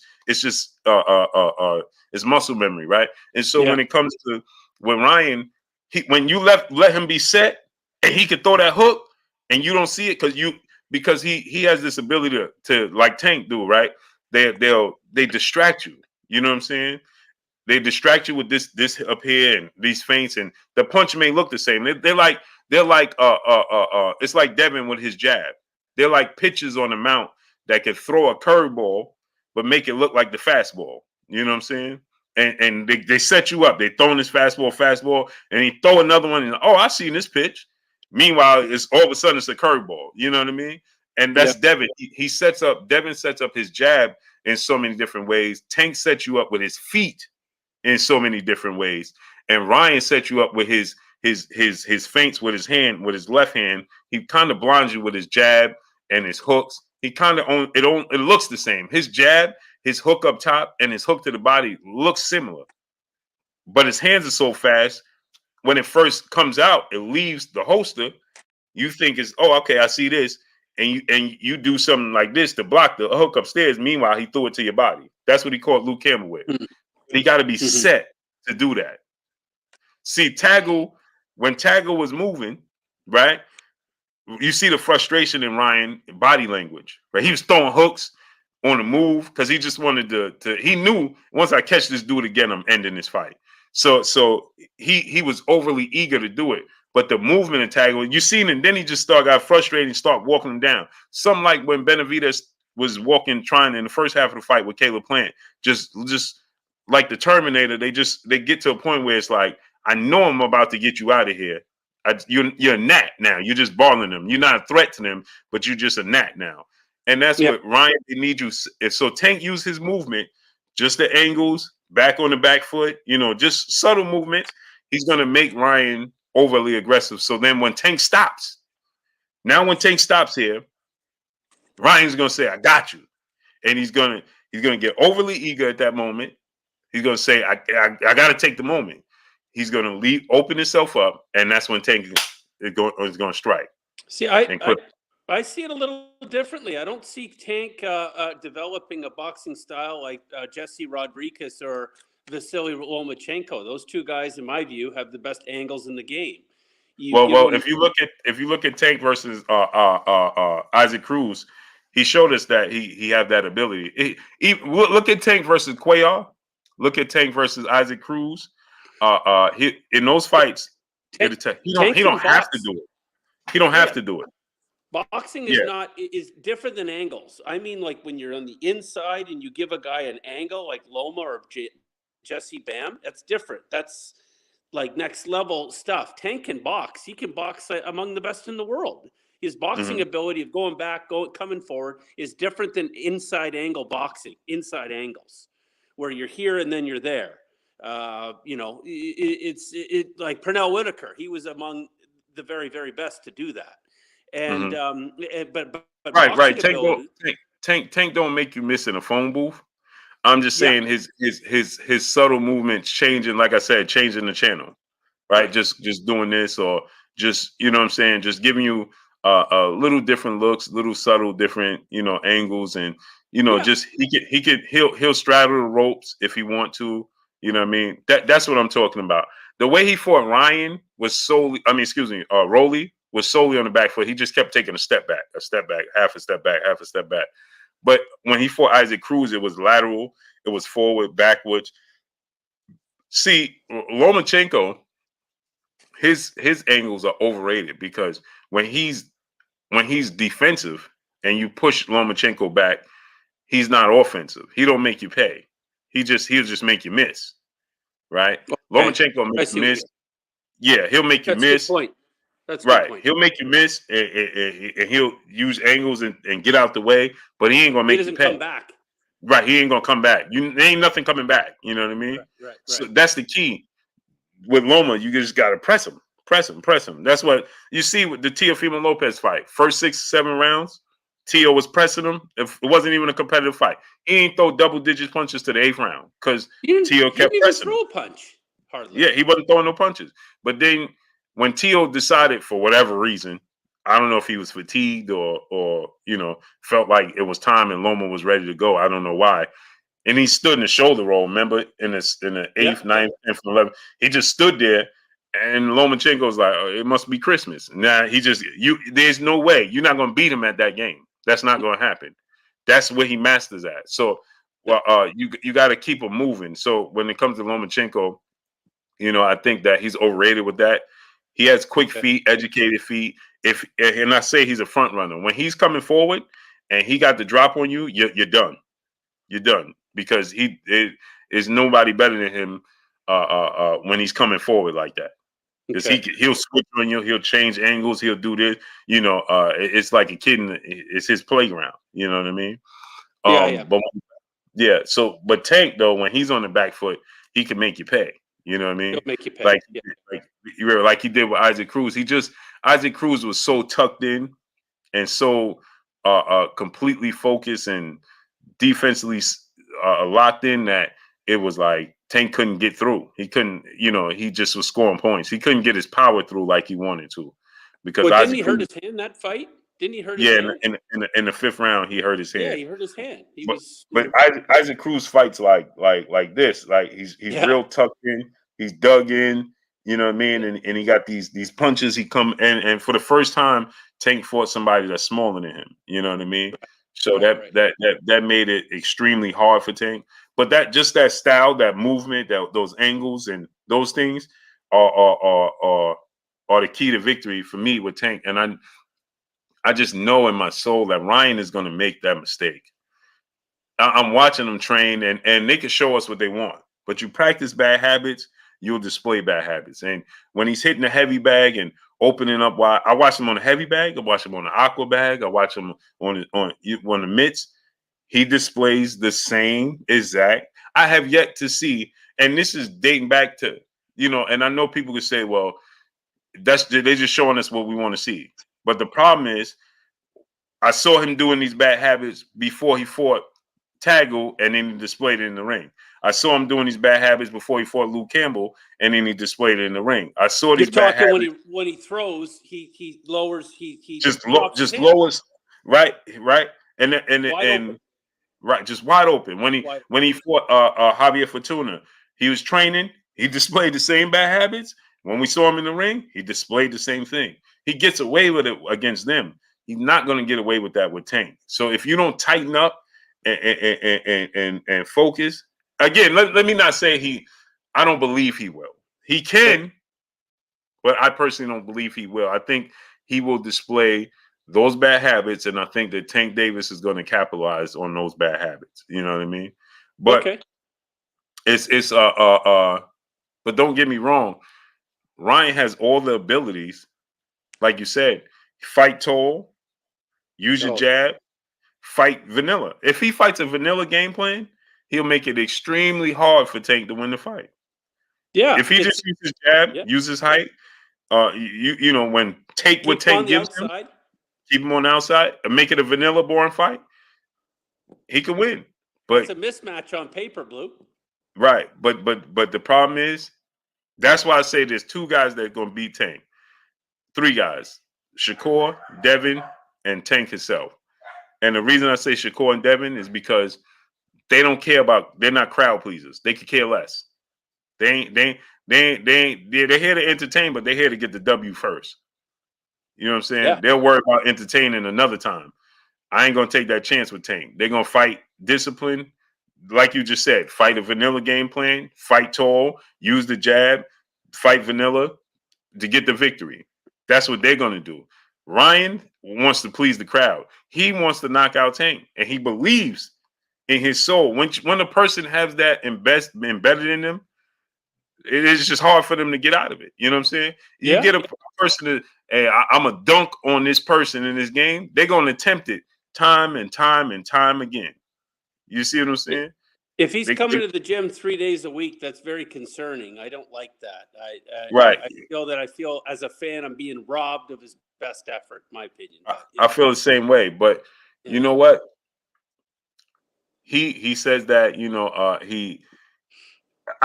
and my thing is this. The reason that I feel I don't like it is because I feel like for this fight with Joe Goosen and his game plan, and don't get me wrong, maybe 3 days is enough. Maybe sometimes in sports we can overthink things. You know what I'm saying? Maybe we overthinking it because we know the threat that Gervonta Tank Davis represents. And he's like, bro, I ain't got to overthink that. You know what I'm saying? Yeah. I go up there 3 days a week. I'm focused on it. It's embedded in me. I go home and practice it. You understand what I'm saying? And maybe that's a new way. You know what I'm That's saying? the routine. Yeah, like He says he runs 8 to 11 miles a day. 11 miles a day. You That's know, what he says. now, yeah, that's what he says. Now, a lot of fighters, the trainers will say that's too much. Too much Yeah. taxing on your legs. Floyd, what did Floyd run? He ran He 6 like 5 miles, I miles, believe. 5 to 6 6 miles a miles. day. Yeah. Yeah. So, And some fighters may say, "Hey, bro, that's too much pounding on your legs. You're gonna take steam out your legs, by the night of the fight." But maybe Ryan is like, if I don't do it, my legs don't keep up. You know what I'm saying? Who knows? That his method might be successful. It just might be who knows? successful. Me personally, I'm like, bro, the biggest fight of your career, you need to be in there with Joe Goosen Yeah. twice a day. You know what I'm saying? Twice a Even day, Canelo shows 6 up times 3 a week. times a day. Canelo does Right, 3 workouts a day. right. And that's my His thing. Like, but you look at guys like, you ever watch the story of Wilfred Benitez? Dude didn't like to train at all. He wasn't training at all. Is there a documentary on Wilford? Yeah, look at it. It's on YouTube. Wilfred Benitez documentary, and his dad was saying, man, they had a hard time getting him in the gym and things of that nature. He just didn't want to do it. He was switching trainers, all types of stuff. He just didn't want to Oh, train okay. it. And then you wonder when he fought against Sugar Ray and he fought against all the other fighters, if he was solely focused. They said the fight that he focused the most was the Duran fight because he had a gripe with Duran. I guess he had a personal gripe with Roberto Duran. So he stayed uber focused for that. And look at the outcome. Outclassed him. But the other fights. Do you think those old kings ducked Aaron Pryor? I know it was the contract dispute. Aaron Pryor's team turned down an offer with Sugar Ray Leonard, and he was upset because he was like, I would have took that offer, but they felt Oh, like yeah. he was being shortchanged. So his team spoke up for him, and it was a lot of other things that went along with that. It wasn't as cookie cut dry as people think. Like, oh, they avoid him and ducked him. No, there was actually contracts sent to him that I heard his team, I heard Pryor beat him up in sparring a couple times, and yeah. Aaron was probably one of my favorites. Like just Mm-hmm. the Oh amount yeah, of energy. And remember this, uh-huh. Blue? Remember this? Yeah, yep, When they yep, announced him, he'd go like that. He's yep, just the yep. best, man. Aaron Pryor Yeah, was just the best. and it's like this, though. But you remember, Paul Spadafaro used to work Floyd in sparring. I heard You know what I that, mean? but that's only when Floyd got out of jail and he was like just trying to get back, like in No, shape. it was actually before that. Before that. Yeah, it was before that. Okay. I heard Yeah, once Floyd got out of the can, he brought in some guys and he was out of shape, and Paulie was one of them, and he showed him up a couple times. That's what I heard. yeah. Well, he actually went to Paul Spadafaro's gym, but they said Floyd was out of shape. He was out of shape, and he Out went of to shape. Paul's gym, and it was a point in time where Floyd was like he was trying to get out the ring, and Paul's dad was like, "No, you gotta keep going." Like, he was out of shape Wow. that bad, Huh. But apparently Floyd said, "Listen, that was the first and last time. It ain't gonna happen again. You ain't gonna catch me out of shape ever again." And that's why he's always stayed in shape. And he ain't Yeah. gonna. That was a humbling experience for him. You know what I mean? Oh well, So that sparring. right, exactly. So Sparring. that's my thing. Like, Ryan has all the tools. He just lacks the experience. And Tank has been here time in and time again. And that's where ultimately I feel like he's gonna make a mistake again at some point in time, and Tank is gonna say, "There it is." He may get away with it a few times, right? And he may not. You know what I mean? But at some point in time, Tank is gonna make him pay for those mistakes. Yeah. And Well, when Tank make you pay, you don't get back up. no, like Luke Campbell knocked him down, but he got back up and finished the fight. But that's a power like 3 or 4 times level down from what he's going to Right. get hit with from Gervonta. Right. Luke flash. It was a flash knockdown. Luke caught him clean. Flash knockdown. Yeah, and he was shocked. When Tank catch you like that, you hurt. Yeah, You exactly. know what I mean? You hurt, and it's like now you're trying to recover, and then your inexperience shows even more. Don't let it be a lot of time left in the round. Well, I'll go back and watch that Fortuna fight, but if Mhm. in my personal view, if he fights Gervonta like that night, it's going to be it's a like what do you call it, the vanilla Game plan. It's You going to got be it's going to be hard going, especially right. with the wingspan. It's just staying disciplined. You stay in discipline, not opening yourself up when you go and punch. And Right. Right. okay, that's we'll have to see about that. Stay disciplined. Fight a vanilla game plan, and you can win because again, like you said, like we both said, physically we know he has the advantages, the bigger guy, and from what I'm hearing, the rehydration clause is only like the IBF rules, so they have the same day. I mean, the next day, 9 o'clock weigh-in, they can't be more than 10 pounds, which means Ryan is going to gain at least another 5 to 6 pounds easy before the fight. So if what I'm hearing is the IBF rules, so they're weighing at 136 Friday. right. Saturday morning they can't be no more than 146, but that's 9 o'clock in the morning, and now he has the whole rest of the day to rehydrate. You know what I mean? So That's only for the following day, because when you weigh in the day before, you go eat. right. And then the day of the fight, they're not going to go eat. Like they're not gonna Right. go. So it's like the IBF has that rule, right? So the IBF is that the day, let's say it's at when Errol Spence won the IBF from Kell Brook. So when he defended the title with Lamont Peterson, he had to be 140. He weighed in 147 Friday, the weigh-in, the actual weigh-in. That Okay. Saturday morning, they have another weigh-in at 9 in the morning that we don't see, right? At 9 in the morning. After Saturday, they made weight? After they make weight. So they have a 10-pound rehydration. So the next morning, they can't weigh more than 10 pounds. So Errol Spence have to get back on the scale Saturday morning. He can't be no more than 157. Once he get on the scale 9 o'clock in the morning, he's 157. He gets off that scale, he could be 170 the night of the fight. Now, because it's 9 o'clock in the morning. So now he's going to go eat. I mean, you got 12 hours till you fight. You know what I'm saying? So as long as you eat the proper foods to go to the bathroom and things of that nature and get the fluids in, because it's all dehydration, it's all water weight anyway. Mm-hmm. You know what I mean? Mm-hmm. Get the food.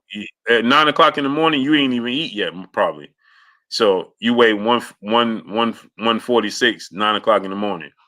You dehydrated still. Now you get off the scale, you could drink as much water as possible. Well, right?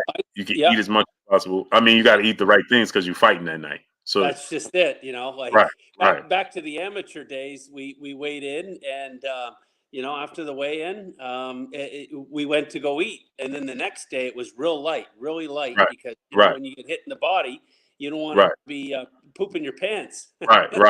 You want to keep it clean. You want to keep it clean. Keep it lean. So you gotta really watch kind of what you're having that day. As far as but meal. Today's time with technology and the chefs and all of that, they know what to give you, what not to give you. True. Yeah. What's going to pass through? Yeah. What's going to pass through you? What's going to stick? You know what I mean? No steak and potatoes. Yeah, no steak and potatoes. No, you want to keep that out of the body. Yeah. But they'll probably eat like fish. You know what I mean? Fish, yeah. Yeah, but fish. Devin, the same thing. Devin said, "There's no way I'd do a rehydration clause. I would never agree to that." That's Ryan, but I would never agree to that. Right. But that's my thing. I think Ryan away night of the fight, 151, 152. Tank probably weighing 149, something like that. Ryan will probably be about 3 to 4 pounds bigger in the fight. He's gonna look a lot bigger because of his height and his reach. He's gonna look when the bell ring and when you watch it on TV, he's gonna look a lot bigger. He's gonna look a lot bigger than Tank, just like Barrios. Like Haney. Yeah, Devin Haney. Yeah. Devin Haney has he has that Terrence Crawford wiry frame. You know what I mean? Yeah. But Yeah, they the have night of that. the They have fight, a he's going to be like a middleweight. yeah. That's it. Yeah, but that I saw Mauricio Sulaiman say that Devin Haney is gained 24 pounds. That's ridiculous, man. Devin Haney ain't gaining no 24 Hey, pounds. hey, And he, there's reports, Blue, that he was walking around at 65. yeah, and that's the thing that's false, man. Is it? I've been to Devin Haney house in between fights and in the gym, and You went he to his lives. place? Yeah, I've been to his house a few times, and I've been a bit. He lives in the gym, literally. Like that's all he does. Like his body wouldn't even allow him to get that big. You know what I mean? Like to be Hmm. 165. Like nah, he's not getting that big at all. You never Not know. So that's all false then. yeah, that's false. That's false. Devin Haney is I've seen him in between fights, at fights, and all types of stuff. He ain't no way he ain't 165 and all that. No, that's Well, no. so what's the highest weight that you've heard that he was walking around at? I think he might be up to like 150. About a buck and a half? Yeah, maybe about 150, something like that. But all he do is go to the gym. Yeah. That's all he do. Well, if you've been to his house and if you've been to the camps and you know Bill Haney, I think you've had him on your podcast a couple Yeah, times. yeah, I know, Bill. Yeah, for sure. I certainly couldn't reach that circle, but do me a favor next time you get Bill in that circle, say that DJ says that his son is an amazing boxer of today's standards. I think he's got the best footwork in the game, personally, just in my opinion. Hmm.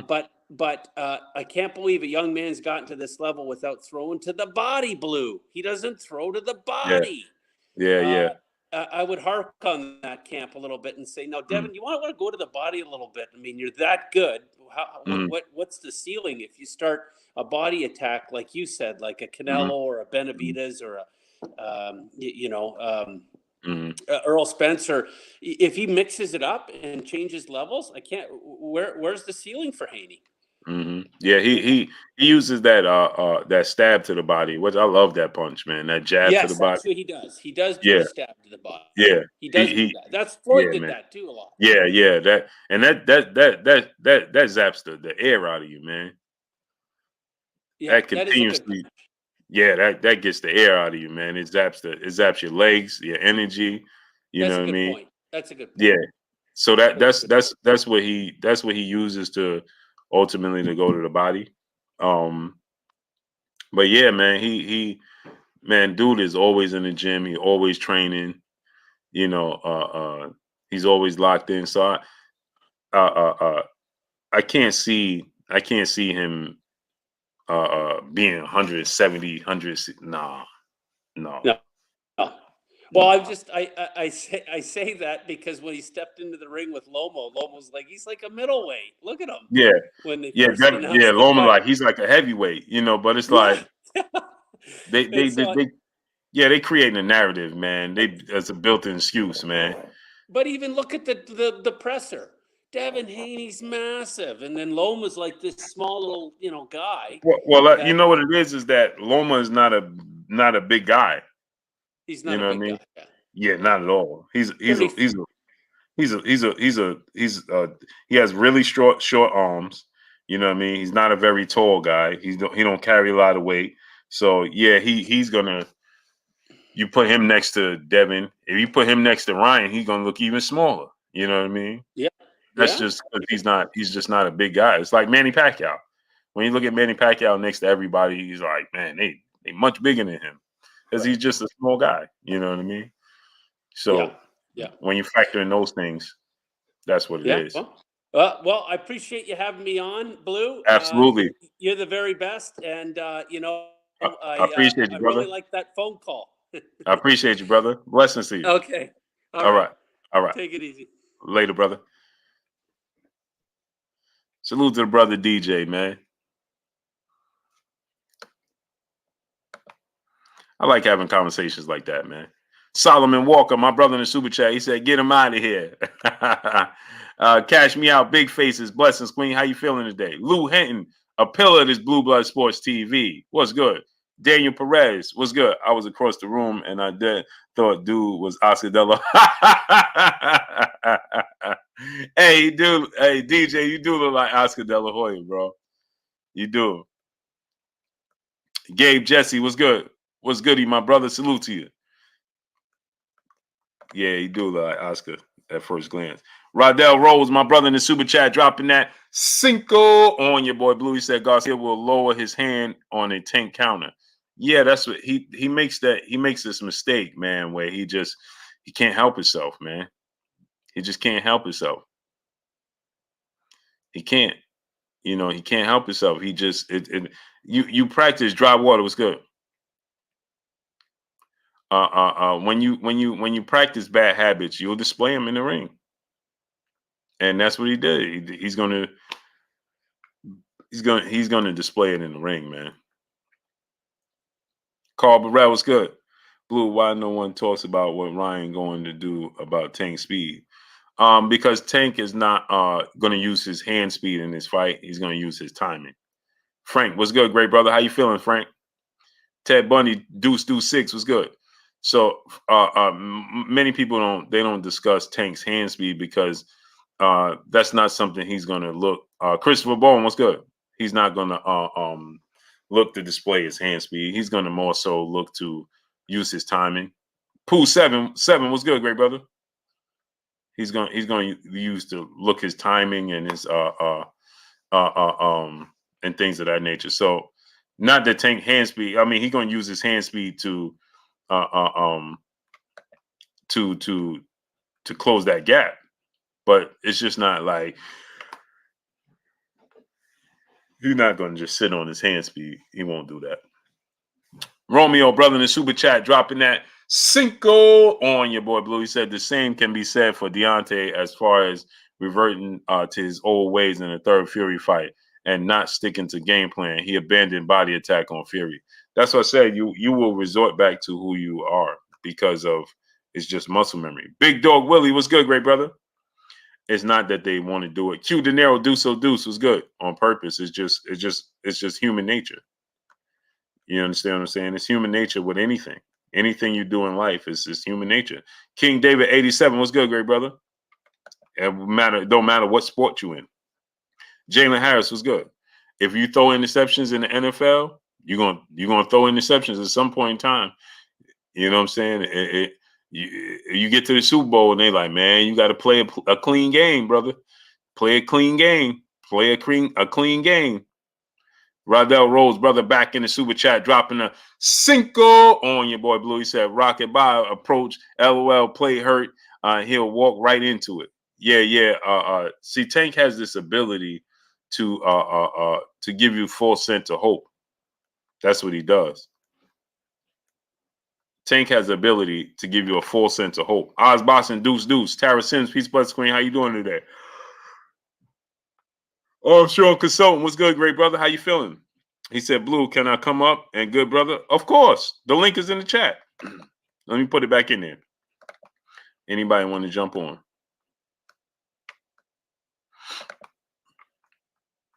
The link is there, great brother. Feel free. Feel free.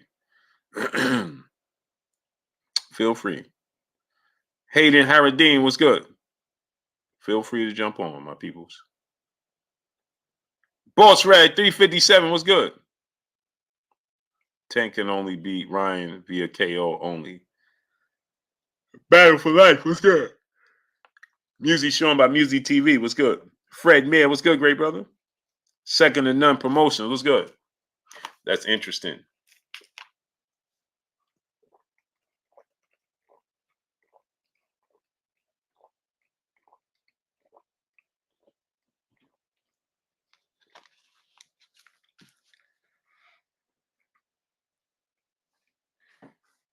The link is right there. Y'all come on in. CJ, what's good? Hey, get the likes up, though, people. Why we got... we don't even got 300 likes. Come on, man. If we don't say smash the like button, you just sit there and moonlight. Wipe your feet before you come inside. Ring my doorbell before you walk in my house. Get the likes all the way up, man. Ishmael Hassan, what's good, great brother? Brian C, what's good? DJ Cash Marine, what's good? Man, I'm sitting here thinking about these yogurt covered pretzels, man. Y'all know I got to keep it. Dr. Doom was good. Man, I went to the movies with my son on Sunday, and man, I ate some yogurt covered pretzels, man. I like that. I don't eat chocolate. You know what I'm saying? Unless it got 2 legs and 2 arms. You understand what I'm trying to tell y'all? So I stay away from chocolate unless it got 2 legs and 2 arms. That's the only chocolate I eat. Light Eyes was good. So with that said, right, I went to the movie theater and I get yogurt covered like peanuts and stuff like that. That works for me. It's like replacing like chocolate peanuts and stuff like that. So Terry Nelson II was good. Lenny Ash was good, great brother. Michael H was good. So I stay away from chocolate. Eric Salazar, my brother in the super chat, dropping that Cinco on your boy Blue. He said, off topic, but Blue, if you were a boxer in a big fight, what song would you come out to? I choose Hail Mary with the smoke and the girls down the aisle. Salute. Yeah, that would be. But you know what song I like, man? What always gets me is the song Deontay Wilder came out to Win. Man, listen. Melville Money 11, what's good? Yeah, Melville Money. I ain't playing around. Oh, no, it's good. He said acid reflux Blue. No, I just don't like the caffeine. I don't do caffeine. J Man, what's good? I don't do caffeine, Hope now. That's right. But that song Win. Win. Win. That song. David Cristobal Saad was good. Hey, Abama was good, great brother. What's good, Blue? Now I'm a squirrel in your world, great brother. That's all. The sequel, Ron, was good.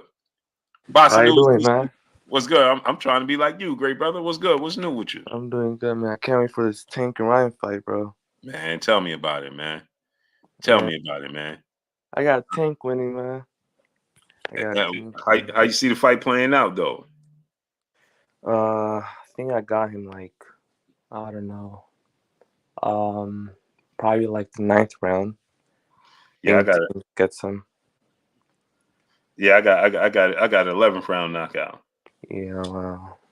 But how you doing, Blue, man? How's taking it easy, man. Another day, man. You know what I mean? I'm just trying to, be as prosperous as possible. So I have a question, so go ahead, shoot. So what is Tank gonna do if he wins, like, and beats Ryan Garcia?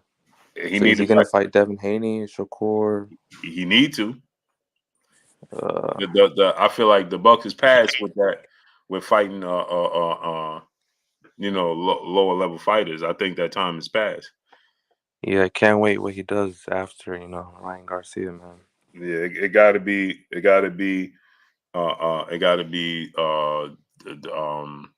the Devins, the Shakurs. It got to be that type of fighter, unless you go into 40 and challenge. If Teofimo Lopez do take the fight, I'm not opposed to that Teofimo Lopez fight.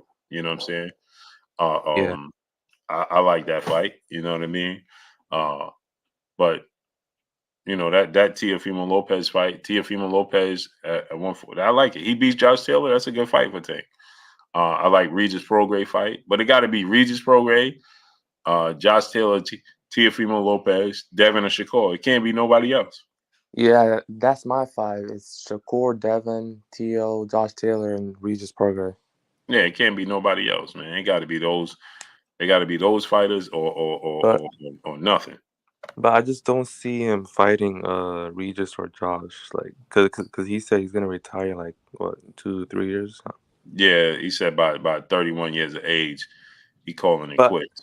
But I don't see him retiring though, because everyone says they're gonna retire and they just love boxing. They come back, so we'll see though. I think with him though, I don't know if Tank loved boxing. For real? Yeah, I don't think he loved boxing. I think Tank loves the money and dip. Huh?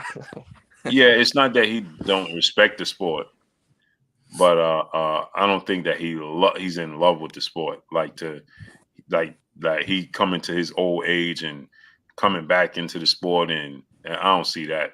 Those are dudes that just can't give it up. I think Tank is more like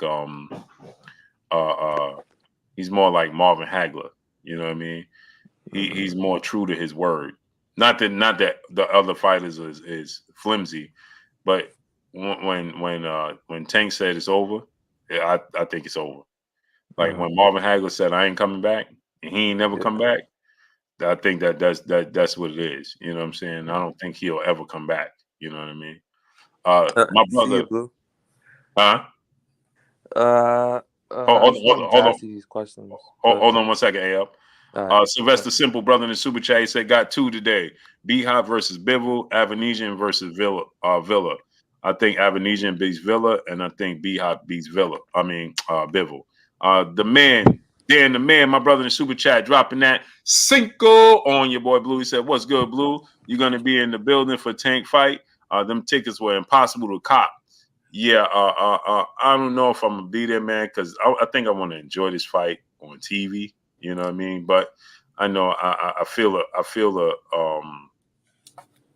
a responsibility to be there for y'all. But in the same token, just to enjoy the fight, I just want to enjoy the fight on TV. So I don't know if I'm gonna go or not. I'm still up in the air. T-Bone Boxing, my brother in super chat, dropping that Cinco on your boy Blue. He said, "Salute, Blue. I picked up the Marley Pagusu exclusive. It's a top 10 on my list. Salute." I got to screenshot that, great brother. I need that. I got my brother Armstrong Consultant in the building. You know what I'm saying? Always good to have great brother Armstrong in the building. What's going on, Blue? What's going on, Chad? I'm just trying to be like you. You already know. You know what I'm saying? Chasing your blueprint. That's all I'm doing. Just chasing your blueprint, great brother. Hey, now I'm just jump straight to it with the topic of discussion. I think Shakur is being used like a pawn. Hold on, so let me get these other super chats so we don't be interrupted. King David 87, brother in the super chat, dropping that Cinco on your boy Blue. He said, "I hate the discredit that Devin receives. It's crazy that the undisputed champ gets so much hate and discredit." Shaking my head. I agree 1,000%. 1,000%. You know what I'm saying? It's just, and it's also that it's all deflection. You know what I mean? Not that I don't blame Tank or the other fighters, but they don't help the cause. You know what I'm saying? They what's his name? Lomachenko saying, "Oh, he's a heavyweight. You understand that convinces casuals to believe, hey man, he a heavyweight. Dave Sparks is good, man. He overly big. You know what I'm saying? Like DJ just was saying. That he heard, now he didn't say for sure that he feels that he does that. But he's like, I heard that he walk around 160, 170. Like, bro, I've been to Devin house and I seen Devin in person in between fights, during fight, all types of times. And 170, 160. Like Paulo size, right? Yeah. Like Paulo, like Terrence Crawford don't even walk around that big. Yeah, he'd be big. Yeah. Like Terrence Crawford ain't don't walk around like, you understand what I'm saying? So it's like, man, come on, man. Like, you know what I'm saying? So, but go ahead, DJ. Armstrong. Yeah, I was going to talk about the topic at hand. Yeah, go ahead. It is being used as a pawn. Let's be honest. I'm gonna be honest with you. Devin, my favorite fighter. Shakur is my number 2 favorite fighter. What's up, man? What's up, Eric? Hey, what's up, Willie Armstrong? What's up, Blue? Got the great brother Ian been in the building. Can you hear me? Is my mic cool? Yeah, we got you. Yeah. So let's just be honest. We all know how good Shakur really is. I mean, let's be honest. If there's any other threat outside of Tank, it is Shakur. And with Shakur and Devin, I'm touchy about that situation. I don't want to see them fight at 135. And I know that's an unpopular opinion. I know people are going to be going at me, and that's fine. The reason why I don't want to at 135 is because Shakur is coming up. So he's going to feel good. He's going to feel healthy coming from 130 to 135. And then he's going to take all that skill and that talent that he has and then go into a fight with a Devin that's going to be more on a he's going to be more on the side of, holding himself back in order to stay at that division. And then he have to fight for undisputed, you know what I'm saying, knowing that he should have moved up. I'm just gonna be real with you. I'd rather see them two fight at a heavier weight, so it'll be no excuses.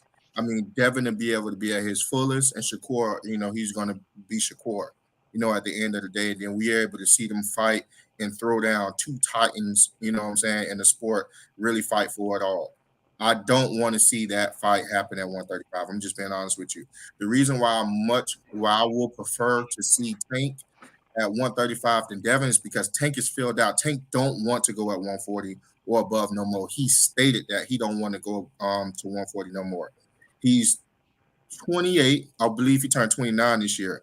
His body is going exactly where he wanted it to go, and he feel comfortable at exactly where it's at. So if he don't fight Tank at 135, he's not going to fight Tank. So at that point, he kind of has to fight Tank at 135. Other than that, I don't think Shakur and Devin should fight at no 135. It won't be fair on Devin's behalf. Let me get the super chat real quick. Joe Johnson, brother, in the super chat, dropping that half a dub on your boy Blue. He said, Blue, I just want to say thank you. I know you don't know me personally, but you inspired me in so many ways, not just with boxing, but family, man. Stay on your grind and just be a good dude, man. We family. Salute to you, Joseph Johnson. You already know, great brother. Blessings to you. Salute to you. And loyalty over everything. We family. That's what we are here, man. Blessing my brother Joseph Johnson, dropping that half a dub on your boy Blue. Appreciate you, great brother. Blessings to you, man. And keep being great. Keep being great. Go ahead, Eric. Oh yeah, I just want to put on my mask because I'm ugly. You know what I mean? But my mom thinks I'm handsome. I just wanted to give you I don't know. I was thinking about this Tank and Ryan, man. You muffled. I don't know. Hey, the mask is muffling. Yeah, you muffled. I'm just playing. And man. Right so now. I don't know. Hey. I gotta give full disclosure, man. I'm rooting for Ryan on some, Latino pride, type shit. Sorry, I'll keep it clean. I don't know. I guess I see the fight going a little bit different. I don't see Ryan staying on the outside using his jab because Tank was saying in some of his interviews that he's gonna stay on the outside and do all defense, pretty much until the end. So I think in order for Ryan to really pull this one out, I think he's going to have to, like I said last time, he's going to have to lean on Tank. He's going to have to fight fire with fire. He's going to have to do it in the trenches. It's going to look like, I think it's going to be a great fight, to be honest. I think it's going to, since he has Joe Goosen on his side, I think he's going to use the style that Corrales used against Castillo, even though he was taller. You froze there, brother. Am I good? Yeah, you're good. Yeah, you're good. Okay, yeah. I think he's since he got Joe Goosen in his corner, he's going to use a game plan sort of like Corrales when he fought Castillo, and he's going to have to lean in on him. He's going to have to get in close quarters and make sure Tank don't get behind his punches and get the whole range of the punch. He's going to have to stay in close, put his head on his chest, you know what I mean? Hit the body and use his quick combinations. He's probably. I mean, for all extensive purposes, I do see Tank winning though. It's gonna be a tough challenge, and I do eventually see. I think Ryan probably might get knocked out in the later rounds, but I think it could be a classic, man. If Ryan shows up like that, if he tries to stay on the outside, I think, it's gonna probably go 12 rounds if he plays defense. If they just play defense in this cat and mouse type of game, and he's gonna eventually have to come in on Tank because Tank ain't gonna give up that real estate. Tank ain't gonna come in on him. He's gonna stay on the outside the whole time. He's gonna get the championship benefit. Like if Tank and nothing's going on in the fight, if Tank's staying on the outside, he's going to get those rounds in. Ryan's going to have to really go ahead and, really take this one. So, man, Eric, let me ask you, have you ever seen, and Blue Cancers too, I don't recall seeing Ryan in like the phone booth. Have y'all ever seen him fight close? Like, you know what I'm saying? Just fight in the phone booth. Well, he I don't remember seeing him with inside game. I'm really trying to recall his inside game. I can't recall Ryan being on too many inside fights. Yeah, no, he don't. He'll fight in the inside, but it's not like making you miss in a phone booth type of thing. Yeah. It's just like close quarters, you know what I mean? Like he did with Fortuna. You look when he caught him with that hook. Like they was in close quarters when he caught him with that hook. Right. In the corner. You know, and he gets you on the ropes, he gonna let him go. You know what I mean? Yeah, I usually see him at like that from the outside or that mid range. Mid range, yeah. That's dangerous. That yeah. mid-range. Because that's where he gets the most extension and the most torque on his punches. Yeah, you can't see the punches at that point. They're fast and they got a lot of torque. He sit down on them. Mm-hmm. He got. I think a lot of people underestimate, his reach or with his jab. I like his jab sometimes. If he can stay disciplined, that jab is nice. He'd catch you at the end of that jab like a whip. I know people like to show that Rolly Romero was sparring with him, but he really worked on Rolly Romero in that sparring. He just used the 1-2 most of the time in that sparring. So now that I'm thinking about it, I'm saying, he knows how to fight from the outside and how to fight from mid range. It's just that I'm going to combat you on that one, Eric. I don't think he should get in a dogfight with Tank. I don't think he should get close because he got too many bad habits to get that close to Tank. Because the shorter the distance you make for Tank, the quicker his punches can get to you, and the less time you have the more time you have to capitalize on the mistakes. So he better stay at that dang mid range or that on the outside. In my opinion. I was thinking that too. Where just in that mid range where he don't bite, where he don't bite, and but to me, I think that he might end up losing a close fight, if it comes to that. So I think in this one, I think he's gonna definitely have to take it. I think, like I said, Tank's gonna get the championship benefit. He's gonna win the close rounds. So we'll see, man. Shoot, I don't know. It's gonna be. What it is. You know what it is that that mid range area. Like they both like Ryan is a very, very good fighter. The problem with Ryan is in this fight is the lack of experience. Okay. You can't make the mistake. You know what I'm saying? He got to stay disciplined for 12 rounds or as long as it lasts. If you catch Tank on the end of something and you clip him, good for you. Yeah. If you don't, keep boxing.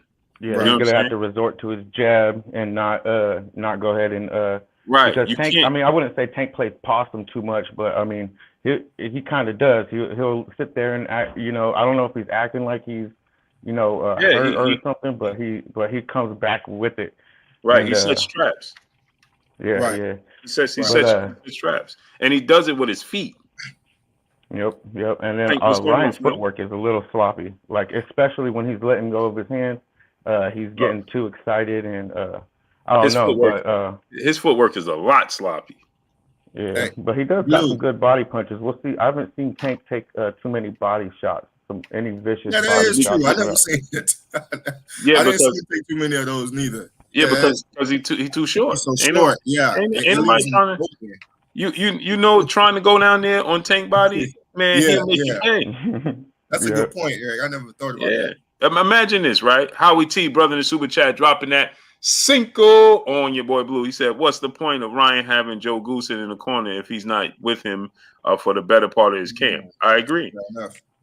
Fair enough. Nick Krause was good. That's my point. Frank, what's going on? But imagine this. Just think, how many fighters can you get in training camp that's Tank size with his power and is a southpaw? Yeah, not too many, man. You gonna can't have to do some championship sparring with Bull.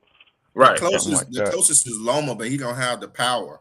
He don't got the power. Now Loma can make you pay. So even Loma is slightly taller than him. Yeah. Right. So Loma got shorter arms than he do. El Rivi was good. Loma has shorter arms than he does. but he don't have the power. He got the foot movement, the angles, right? But even with Loma, like, how many people you see go to Loma's body? You don't. Right. Like, because they too short, and they'll make you pay in the phone booth. So you can think you gotta first of all, you gotta be in close quarters to do that. Second of all, it's taking a chance. Going to the body is taking a chance. Because you take your focus off of up top. Yep, that's why. Right? That's why kind of what I was alluding to when he's gonna have to go ahead and fight fire with fire, and go ahead and get in close quarters. Because the only way for him to get that body is not. He definitely can't hit the body from the outside or that mid range because he's Did gonna we get ever see Tank fatigue in a fight? Like look tired? Nope. Because Sylvester Anderson, what's going on? You don't see Tank fatigue in the fight because he makes the fight at his pace. Yeah, that's true. Only fighter that made him fight outside of his pace was Isaac Cruz. Yep. Yeah, and that's when I really seen how conditioned he was, how disciplined he was, how talented he was. Now, Rolly did make him fight out of his pace because Rolly was super aggressive. Yeah. And he's big and got power. So Rolly made him somewhat get out, fight, but he was still fighting how he wanted to fight. He was just fighting him on the back foot. He just kept taking a half step back. With Santa Cruz too, he kind of had to take more than one to give his in that one. But he put him out quick, so I guess it depends on how much pressure you bring. Yeah, you know what it was with Leo Santa Cruz is that he didn't respect his power.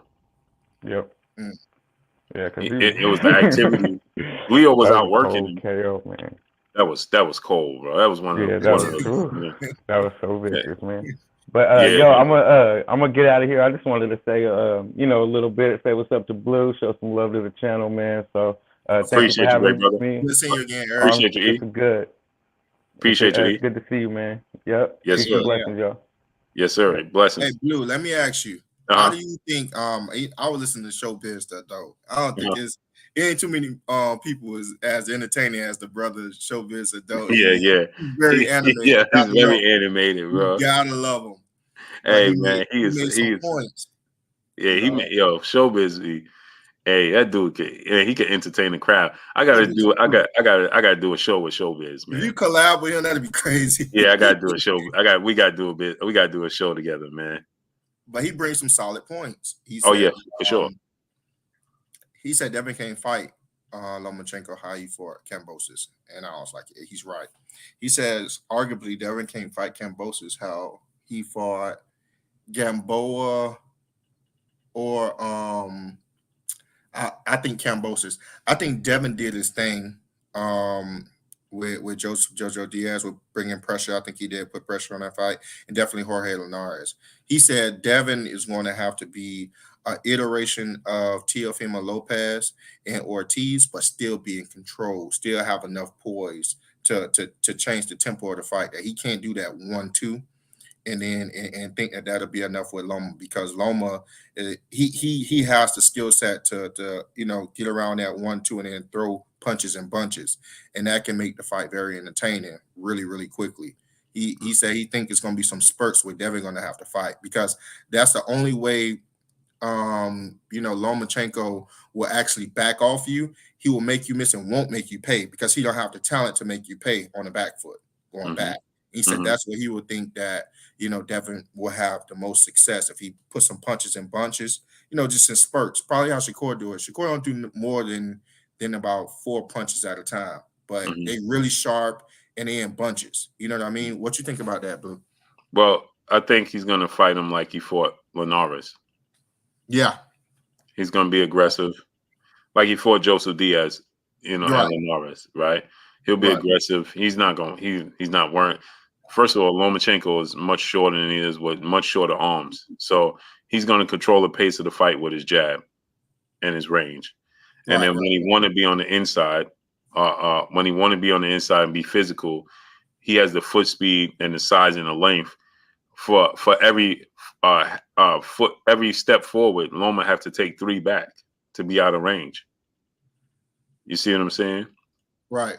Every time Devin takes a step forward, Loma has to take at least 2.5 steps back to be out of range for Devin. Just to be out of that kill range. Right, because if now, Matt, imagine this: when Devin take a step forward, if Loma take a half step back, now he may not be in position to be on the inside to get physical with him, but he's still in position to land his jab.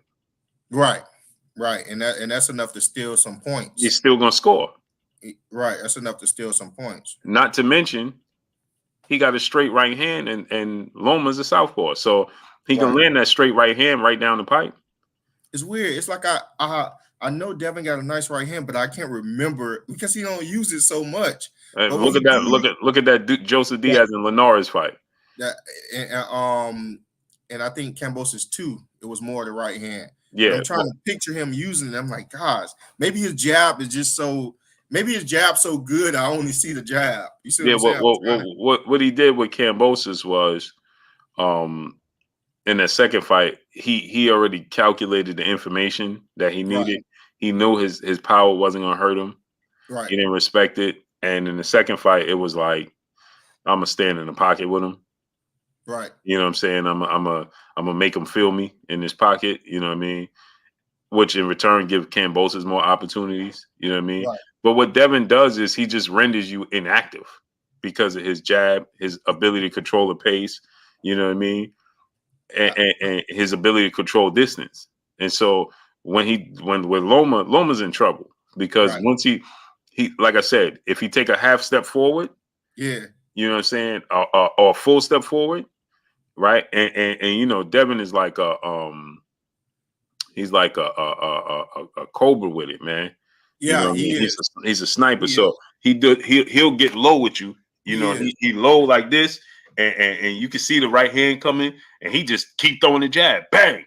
You only see the jab coming back. You only see it coming back. It's like you don't see it going for it. You only see it coming back. Right. And you see the guy head pop. You're like, shit, he threw a jab. You know. Right. So what he's gonna do is he's gonna make Loma completely inactive. What's the name did it? Jermaine Ortiz was doing it. Ortiz had a nice the way he would turn that jab and turn it into a hook. Yeah. I was like, not a hook, an uppercut. I was like, oh my God. But he ran out of gas. Yeah. Devin's not gonna run out of gas. Yeah, I never seen him winded. No, and Tio decided to switch his game plan in the 8th, 9th, 10th, and 11th round for whatever reason. You think it's because he was afraid of running out of gas that he was trying to preserve himself? Well, Tio? Yeah. No, I think about it. I think Tio thought that Tio thought that Loma was ready to go for whatever reason. He's trying to sit down on his punches. Mm-hmm. He knew. Remember a couple of times he hurt Loma to the body. Loma was straddling the ropes. He was almost semi-running. You know what I'm saying? Right. And I think Tio was like, I could hurt him, and just tried to sit down and bait Loma, and not realizing that's his game plan. That's Loma's wheelhouse. If you flat-footed in front of Lomachenko, and you in the shoulder roll defense, oh man, you in trouble because his angles, his hand speed, his foot speed. Did I just go out? Yeah, just for a second. Yeah. Okay. You know his angle. You know Rico Cool is good. He just don't have the physical. He's physically limited. It's just like I said with Tank with Devin. Devin is so rangy and so under control and so sharp with his jabbing. Right, he won the whole fight with Cambosis with a jab. The first fight, literally. Like it wasn't even close, and all he did was use a jab. It was he rendered him unable, like you said. Yeah, he just rendered him unable. He didn't know what to do. Yeah, he just makes you inactive because it's like, you know what I'm saying? Like even the Joseph Diaz fight, like Joseph Diaz just was like, nah, man, I'm just going to go for broke. Like, yeah, what Joseph Diaz did was a lot of times when Haney did, clinch or that was close, he let his hands go. He let his hands go. That was the only way he was able to score points. He just let his hands go, however he could. Now, the thing, I'm a little bit conscientious of with Devin, and I hope this don't be a thing for him in the Lomachenko fight. He liked to bend at the waist, and then he liked to, after a certain punch, and then he liked to grab him. You know, I don't know how that will play out with Loma. You know, Loma like to do the thing. See, he ain't gonna need to tie up Loma. Loma ain't got enough power, and he don't got the reach. So he don't got enough power, and he don't got the reach. So Devin is gonna be. It's just like Linares did. Linares threw that was desperation when he landed that big punch. Yeah. He just was like, oh man, bro. He was getting embarrassed. You know what I'm saying? Right. He was like, nah, man, I'm just gonna let him fly right now, and he did, and one got through. You know what I'm saying? When I look at that fight again, I don't think, as I'm looking at Linares, I don't think Linares knew what hit him. He was stunned. He was enabled because he was like, I don't know what the hell to do. You know what I'm saying? So he just, that's what I'm saying. He just threw at that point. That was, people forget. Devin won every second of every minute of that whole fight up into the 10th round. That was the 10th round with like 10 seconds left. Yeah, he showed out on that fight. Showed out, man. He showed out on that Showed fight. out. He made him miss in the phone booth, slipping underneath him, catching him. And again, people fail to realize, oh, if that was Tank, well, he ain't gonna fight Tank like that. Yeah, right. He's not gonna fight him. He's gonna fight him out of range. He's gonna fight him long. He's gonna fight him vanilla. He's gonna fight him boring. And Tank is gonna have to, at times, go for broke. Blue, do you know anything about Shakur's opponent that's coming up? I don't know. Yeah, the Japanese kid that beat Nakatani. Yeah, he knocked out Nakatani. That dude got power, man. He's nice. Yeah, well, you know, he's aggressive, he's big, and he's durable. So Shakur gonna be painting him all night, but he gonna keep coming. He gonna keep coming though. He ain't never gonna land nothing big on Shakur. I'll be super surprised if he land anything clean on Shakur the entire night. Too slow, right? Too predictable, too slow. Shakur gonna see him coming a mile away, but he's durable, and the thing is that works against him is that Shakur is in tip-top shape. He's never out of shape. Shakur could fight 15 rounds if he wanted to, and so he gonna do it all night. He's just gonna tattoo him all night. Easy fight. Shakur fight before before Oscar Valdez. Who did he before Jamel Herring? Jamel was the fight I felt like I actually seen Shakur become mean. See, prior to him, I thought he was a talented boxer. When I seen that Jamel Herring, he was mean. It's a mean streak come out of him. He a dog. I was like, oh snap, this dude's a dog. Nah, Shakur's a straight dog. It's just I was like, but that finesse fighters and boxers, they get mistaken with being a dog if they're not a knockout artist. Right. You know what I'm saying? If you're not completely hurting your opponents, and like Earl be hurting his opponents, and you know what I'm saying, breaking things on folk. You know what I'm saying? That's what Earl be doing out there. You know what I mean? Jamel knocking everybody out, Tank knocking dudes out. So you and they don't mind fighting in the phone booth and tough fights. They ain't trying to make you miss all the time. You know what I'm saying? None of that. They just make you reset and we go back at it. So you confuse Devin and Shakur with not being dogs because they're finesse fighters, quote unquote. You know what I'm saying? It's like I tell people talking about Jorge Linares. Jorge Linares is a dog. Which you don't know. That's because people are absent to the sport of boxing. They're present to a particular fighter. That's the difference. If you're absent to the sport and only present to a particular fighter, then you'll miss out. You know what I'm saying? And you confuse. Well, I looked at BoxRec. Well, BoxRec don't tell you the story. Yeah, right. You got to follow the fighter. Hey man, go look at BoxRec and look at Manuel Augusta's record. Right. But then watch how he fought Floyd. It's a lie. You know what I'm saying? Look how Emmanuel Augustus fought everybody. He made you miss. He was a dog. You know what I'm saying? Like, dude, defense was top notch. He had a bunch of losses because he just played around a lot. You know what I'm saying?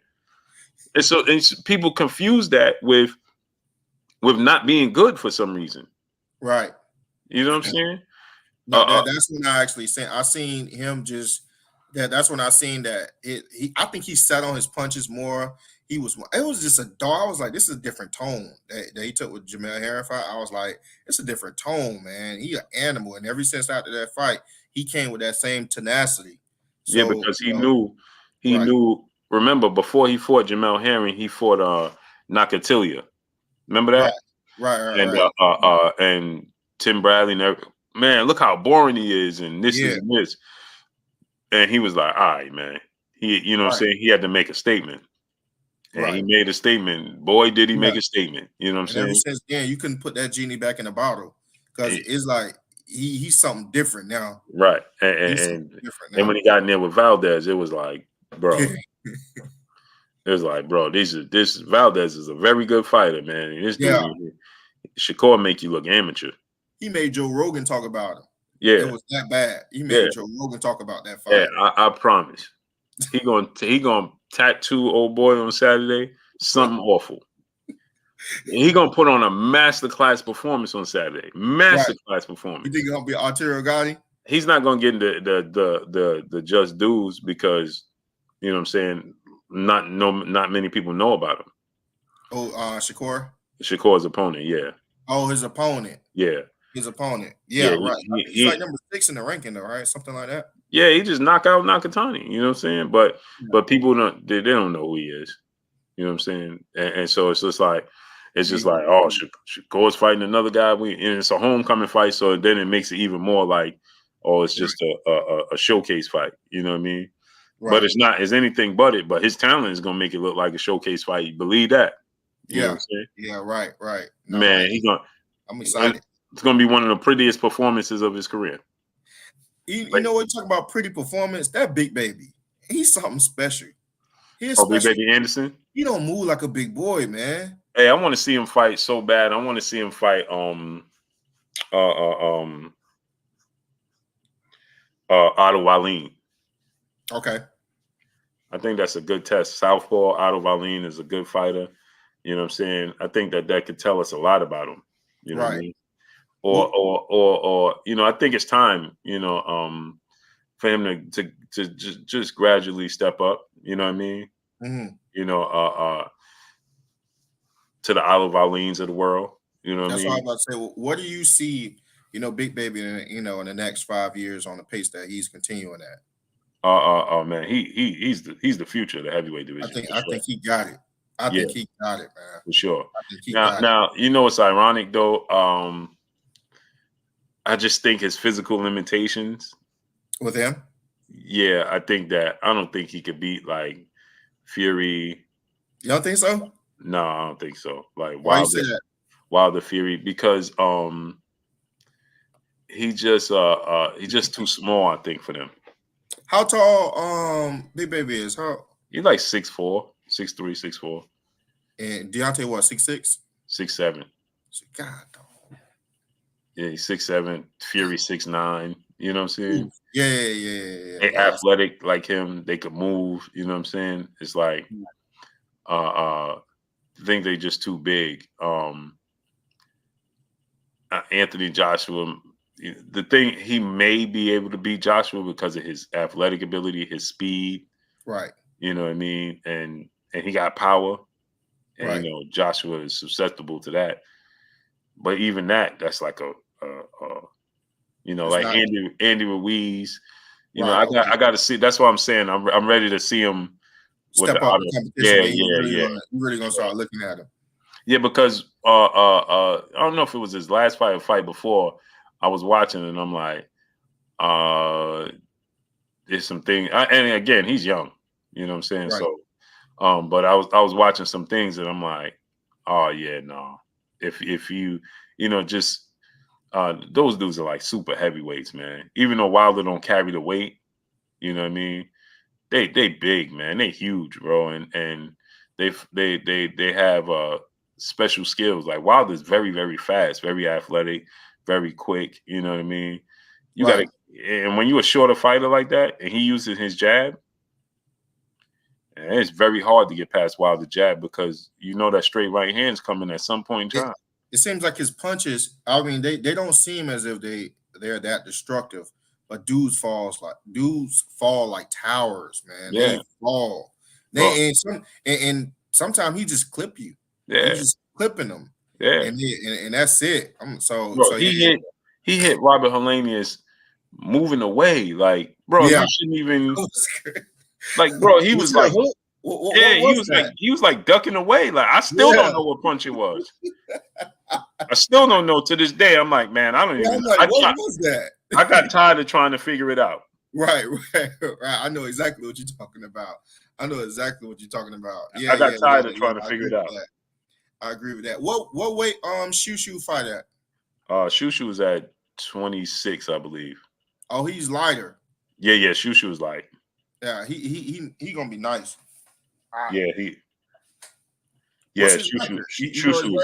That's my dude right there. You know his record? No, I forgot. Hold on, let me look it up. Yeah, that's Shushu. He broke his hand last fight, right? Did he? Yeah, I think he broke his hand last fight. And he had he broke his. I want to say he broke his right hand, and then he was he ended the fight with the jab with his left hand. It was one of the hands. I can't remember. Don't hold me to it. But he hurt one of his hands. I don't know if he broke it, but he definitely hurt it in the fight. Right. And he did his thing. Yeah. I was like, this dude's talented. When a fighter can fight with one hand and still look good, yeah, they talented. Yeah. Like Gary Russell. Yeah, that's talent. Mm-hmm. That's talent. Just like Tank, in the Isak Cruz fight. You see what I'm saying? But yeah. Nah, Blue, man. I just wanted to come up here and show you some love. I'm trying to look at Shushu record. Hold on. Okay. I'm gonna get off in 10 minutes. We got 10 more minutes. I bet. Let me try to look up Shushu record.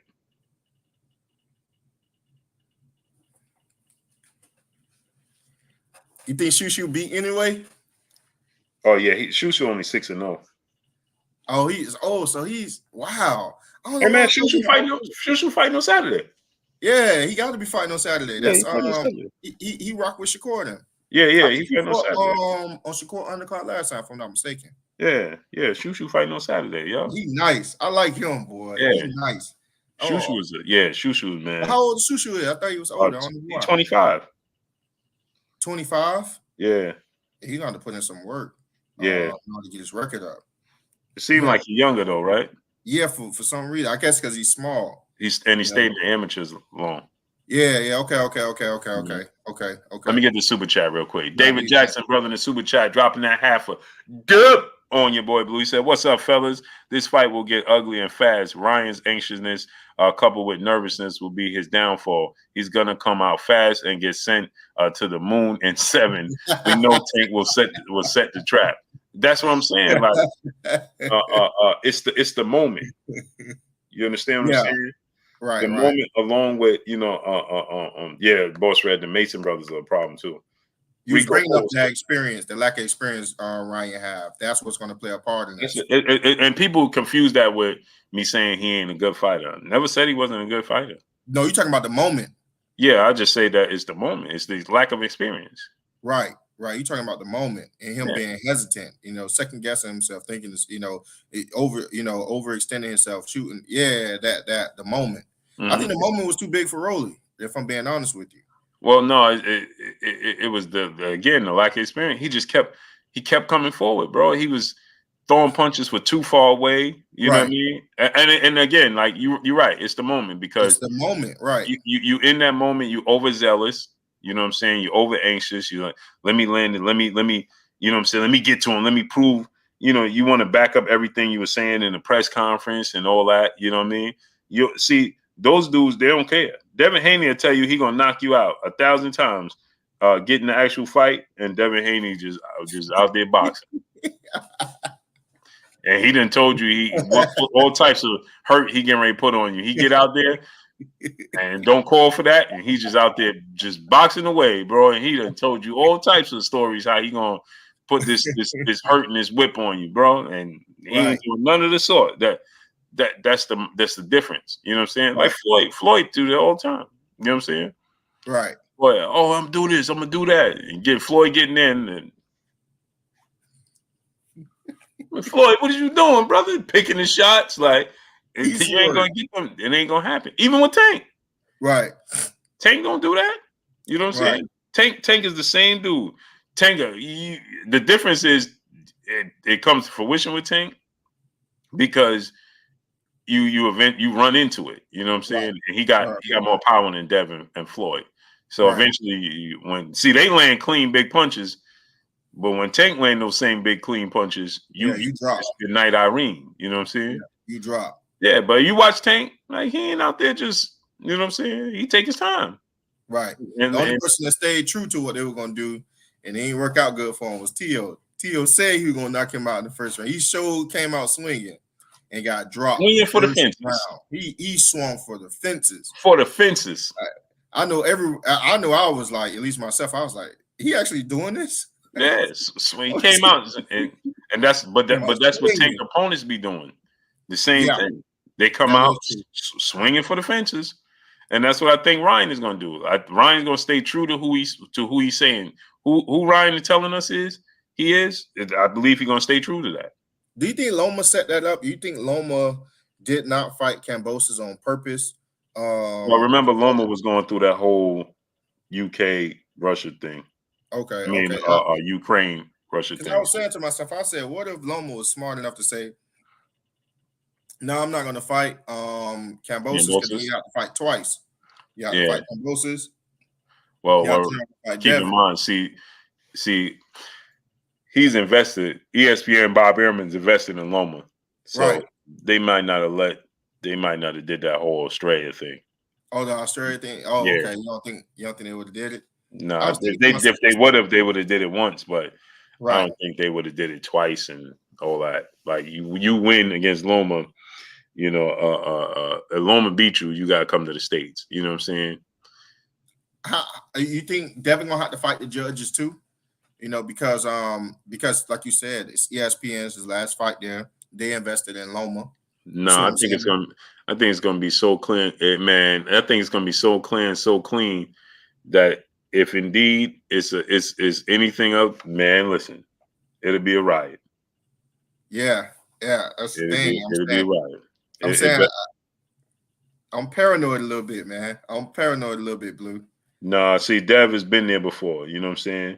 He's been there with going to Australia with Kambosos. Right. You know what I'm saying? He's been in this position. You know what I mean? So he understands what he got to do, and he knows that they favoring Loma. That's what I'm saying. Loma come in there with four rounds. But you know they already putting out the narrative because the Max Kellermans of the world, right? They already feel like this gonna be such a whitewash. That's why they already putting that agenda out. That Loma's old.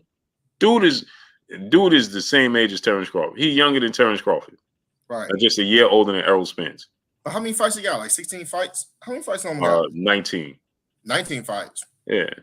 Yeah. I mean, bro, he take a lot of punishment. Yeah, man. His name was No Moschenko, right? Because he was making fighters quit. They wasn't no grueling fights. Exactly. They was frustrated because they couldn't hit him. Now let me ask you this: if Devin was to lose, will anybody let him slide with the excuse that he was too green? Oh no. Will anybody let him slide with the excuse that he was too green? No, they're gonna tell you how he got exposed. We told you he wasn't good. You know what I'm saying? It's amazing, man. So that means they can't say that about Canelo. Yeah. See, I tell people about that whole Canelo Floyd situation is just silly to me. Right. Dude was already had 40 fights, 5 title defenses, unified against the second best fighter in his division, not named himself in Austin Trout. Like, I mean, how much more experience do you need? Right, exactly. Right. Dude had 40 plus fights, 5 title defenses, and a unification bout, a massive unification bout with the second best fighter in his division. So now, now let's put it in this perspective. If Devin Haney beats Loma and then fights Tank and loses, we're gonna say Devin Haney was too green? That just sounds silly. No, that won't make no sense. Right. So make no sense. Canelo beat 5 fighters, defended his title. Right. Then on top of that, fought Austin Trout in a unification. Remember, the 3 best fighters at 154 at that time was Austin Trout, who beat Miguel Cotto, was Canelo himself, and it was Arislan Lara. Right. Right. So he beat Austin Trout in a unification. He had 5 title defenses, 40 fights, and then he fought Floyd. Hey, how many pounds he had on Floyd in that fight? Man, he came in at 163. Yeah, that's crazy. So something like that, 165 or something like that. Yeah, that's crazy. That's crazy. Yeah, it was no more. You couldn't give him more of an advantage. Right. Like you couldn't bro. give him more of an advantage. Like bro was not green, man. If he Right. was green, then what was Teofimo Lopez when he fought Lomachenko? Right. He had What you one said, title. lime green? Bro, lime green. You know, I always say he was lime green, bro. He was see-through. He was This a dude highlight. was, hey, bro, he was 23 years old, right? He had 15 fights. Right. And one title fight. Right. And beat Loma. Like, come on, man. Oh, man, Eric. Much love to Eric. Money in the super chat. Salute to you, E. Yeah. Nah. That's the thing, man. I just don't like the narrative that's been set up because it's in the favor of Loma, man. He's old, he's decrepit. You know what I mean? Yeah. Devin ain't gonna get no credit for it. Yeah, I don't like that. I don't like that, man. Now you have Lee Huncho. What's good? Lee Gonzalez was good. Now you have Tank saying Dev is a middleweight. Loma saying he's a heavyweight. Max Kellerman saying he's old. Oh, and Shakur said he's too big too. If you watched, Showtime, yeah. He said he's way too big for him. Yeah. I'm like, come on, Shakur. Keith Tucker, what's good, great brother?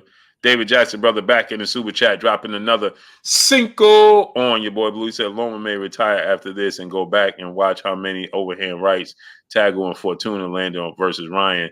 Devin and Tank will both be victorious. Yeah, I think they both gonna be. Sylvester Anderson was good, great brother. Shalom. I think they both gonna win. I want it to be. Hey, the question is, are they gonna fight each other? That's what needs to happen. Fan fight though. Just before we get off. You have Deontay Wilder versus Francis Ngannou. Would that stop the internet? Yeah, that's gonna be crazy. Would that stop the internet? Yeah, that's gonna be crazy. Would that stop the internet, Blue? That's gonna be crazy because that would be crazy. France is going to sleep for sure. You think that had the potential to rival Conor McGregor and Floyd? Yeah. Francis nah, it ain't that big. So? Nah. You gotta keep in mind Floyd was Floyd is his status is through the roof already. Yeah. I don't think we're never gonna be able to get that again, huh? Nah, he fought Manny Pacquiao already. His status was through the roof, right? So then you factor in that, and then you say on top of that, Conor McGregor was the version of Floyd in UFC. I see what you're saying. You know what I'm saying? I see what you're saying. Right. He's a more popular fighter than Francis Ngannou. Right. He had the pizzazz. He was winning. He was I see what you're saying.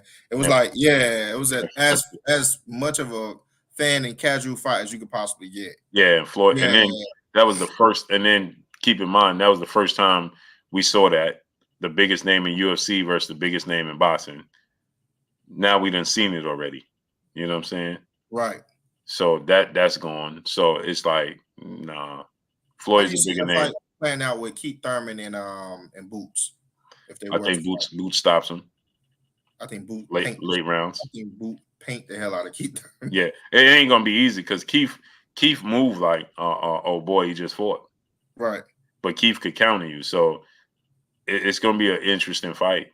Reason why is because Boots is relentless on the body. His body from round 1 to 12, from round 1 to 10, he's putting it on you. He's putting it on you. He's working the problem with that is that Keith is a very good counterpuncher and he got respectable power. I just think that eventually Boots catch him to the body and get him up out of there. But it's gonna be interesting. Keith gonna win some rounds because Keith could box, he could move. You know what I'm saying? You got to try to pin Keith down and things of that nature. So Keith is gonna, he gonna win some rounds. He gonna make it difficult. You know what I mean? Ever since you said that, I think what it was yesterday or something, I was like, dang, I wonder how that fight would go. And I thought about it. I was like, Boots gonna hit that body. He gonna invest in that body. Boots gonna catch him in the body. If Mario Barrios and Josito Lopez and they could get to Keith's body, Boots gonna get there.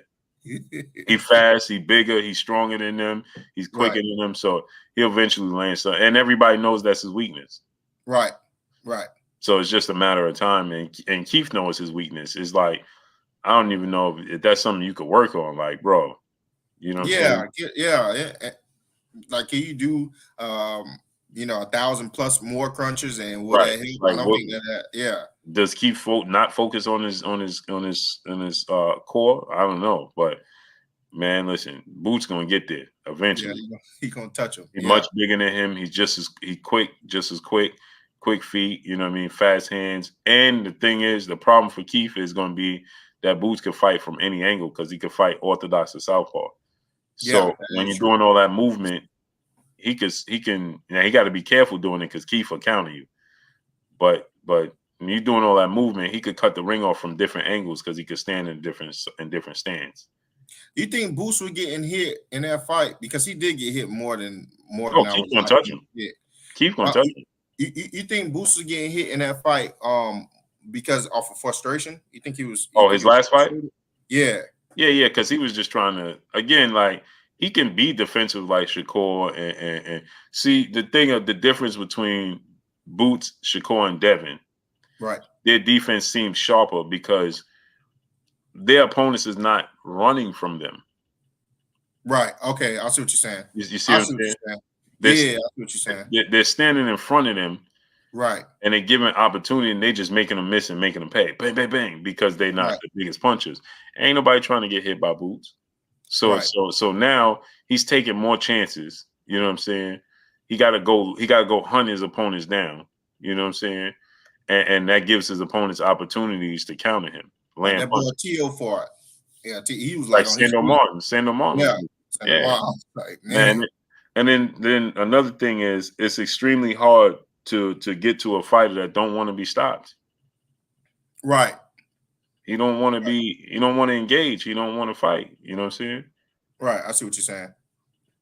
When you're dealing with a fighter like that, don't want to engage, don't want to fight. Oh well, it's over. Right. I see what you're saying. Yeah. I see what you're saying. So it's over. David Jackson, my brother in Super Chat. Keith will hurt Boots, but I got Boots winning. I don't know about that. You think hurt him? God, dog, hurt him? I mean, Keith got power. He can. He can. Keith catch you because Keith will catch you with something you don't see. So he can, but I'm just trying to see Boots get hurt. You know, be so lax in his defense that he hurt. Yeah. You know? Dion Dub, what's good, great brother? Yeah, I don't see Keith sitting down on many punches to hurt him. Nah, he could catch Boots coming in. Yeah, right. That's what I picture. Yeah, you know, that's what I picture. Yeah, like, Boots moving around, Boots coming in, he could catch him or something. But I just don't see Keith sitting down on his punches. Right. Not for no Boots. Yeah, nah, he ain't sit down on his punches for Mario Barrios. Like, bro. Yeah, I definitely don't see him sitting down for Boots. No, bro, he gonna be. How you say Floyd came in? Yeah, Keith out there dancing with the stars, baby. Like, Keith, what are we doing, baby?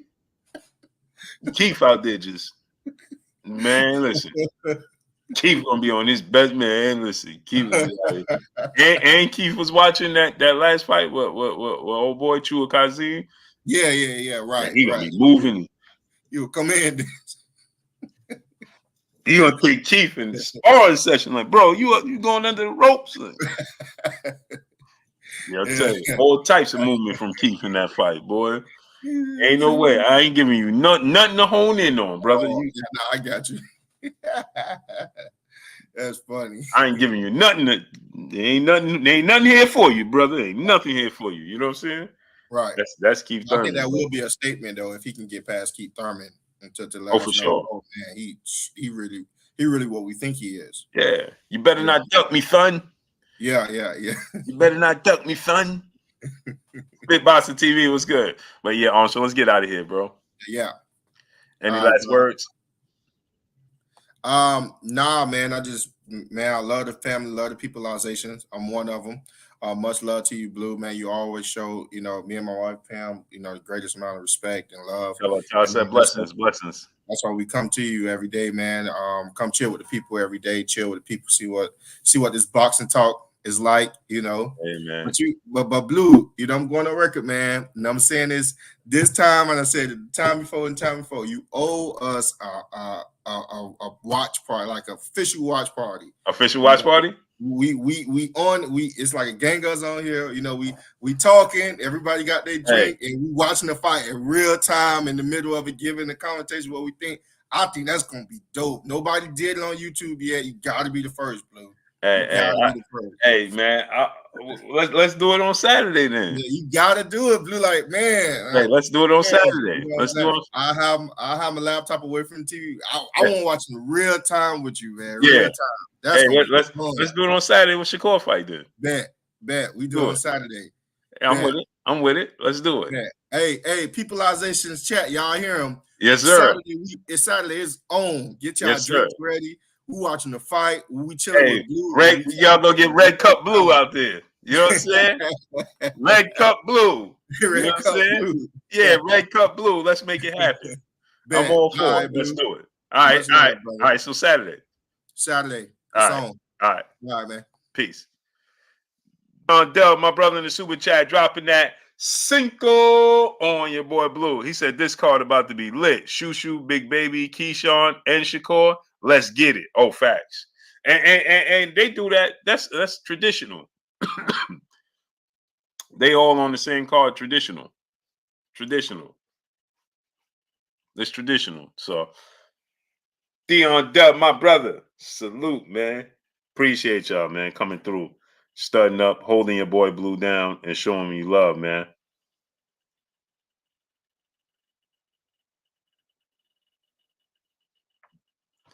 Salute. I appreciate y'all coming through, studying up, holding your boy Blue down, and showing me love. Y'all already know what it is. It's your boy Blue, Blue Blood Sports TV. Hate, like, comment, and subscribe. You haven't subscribed, hit the subscribe button, hit the like button, hit the bell icon to get all the new notifications. Follow me on Instagram at Blue Blood Sports TV, all one word. Y'all already know what it is. Shout out to the entire LDBC. Shout out to Black Media Row. Make sure you like and share these videos. Lou Hinton, a pillar of this Blue Blood Sports TV. Frank, what's good? Blessings to y'all. AK Crowder, Sylvester Anderson, Travis Gibbons, what's good? Blessings. Yee Huncho, my brother. Salute to y'all, man. We'll see y'all tomorrow, man. Peace.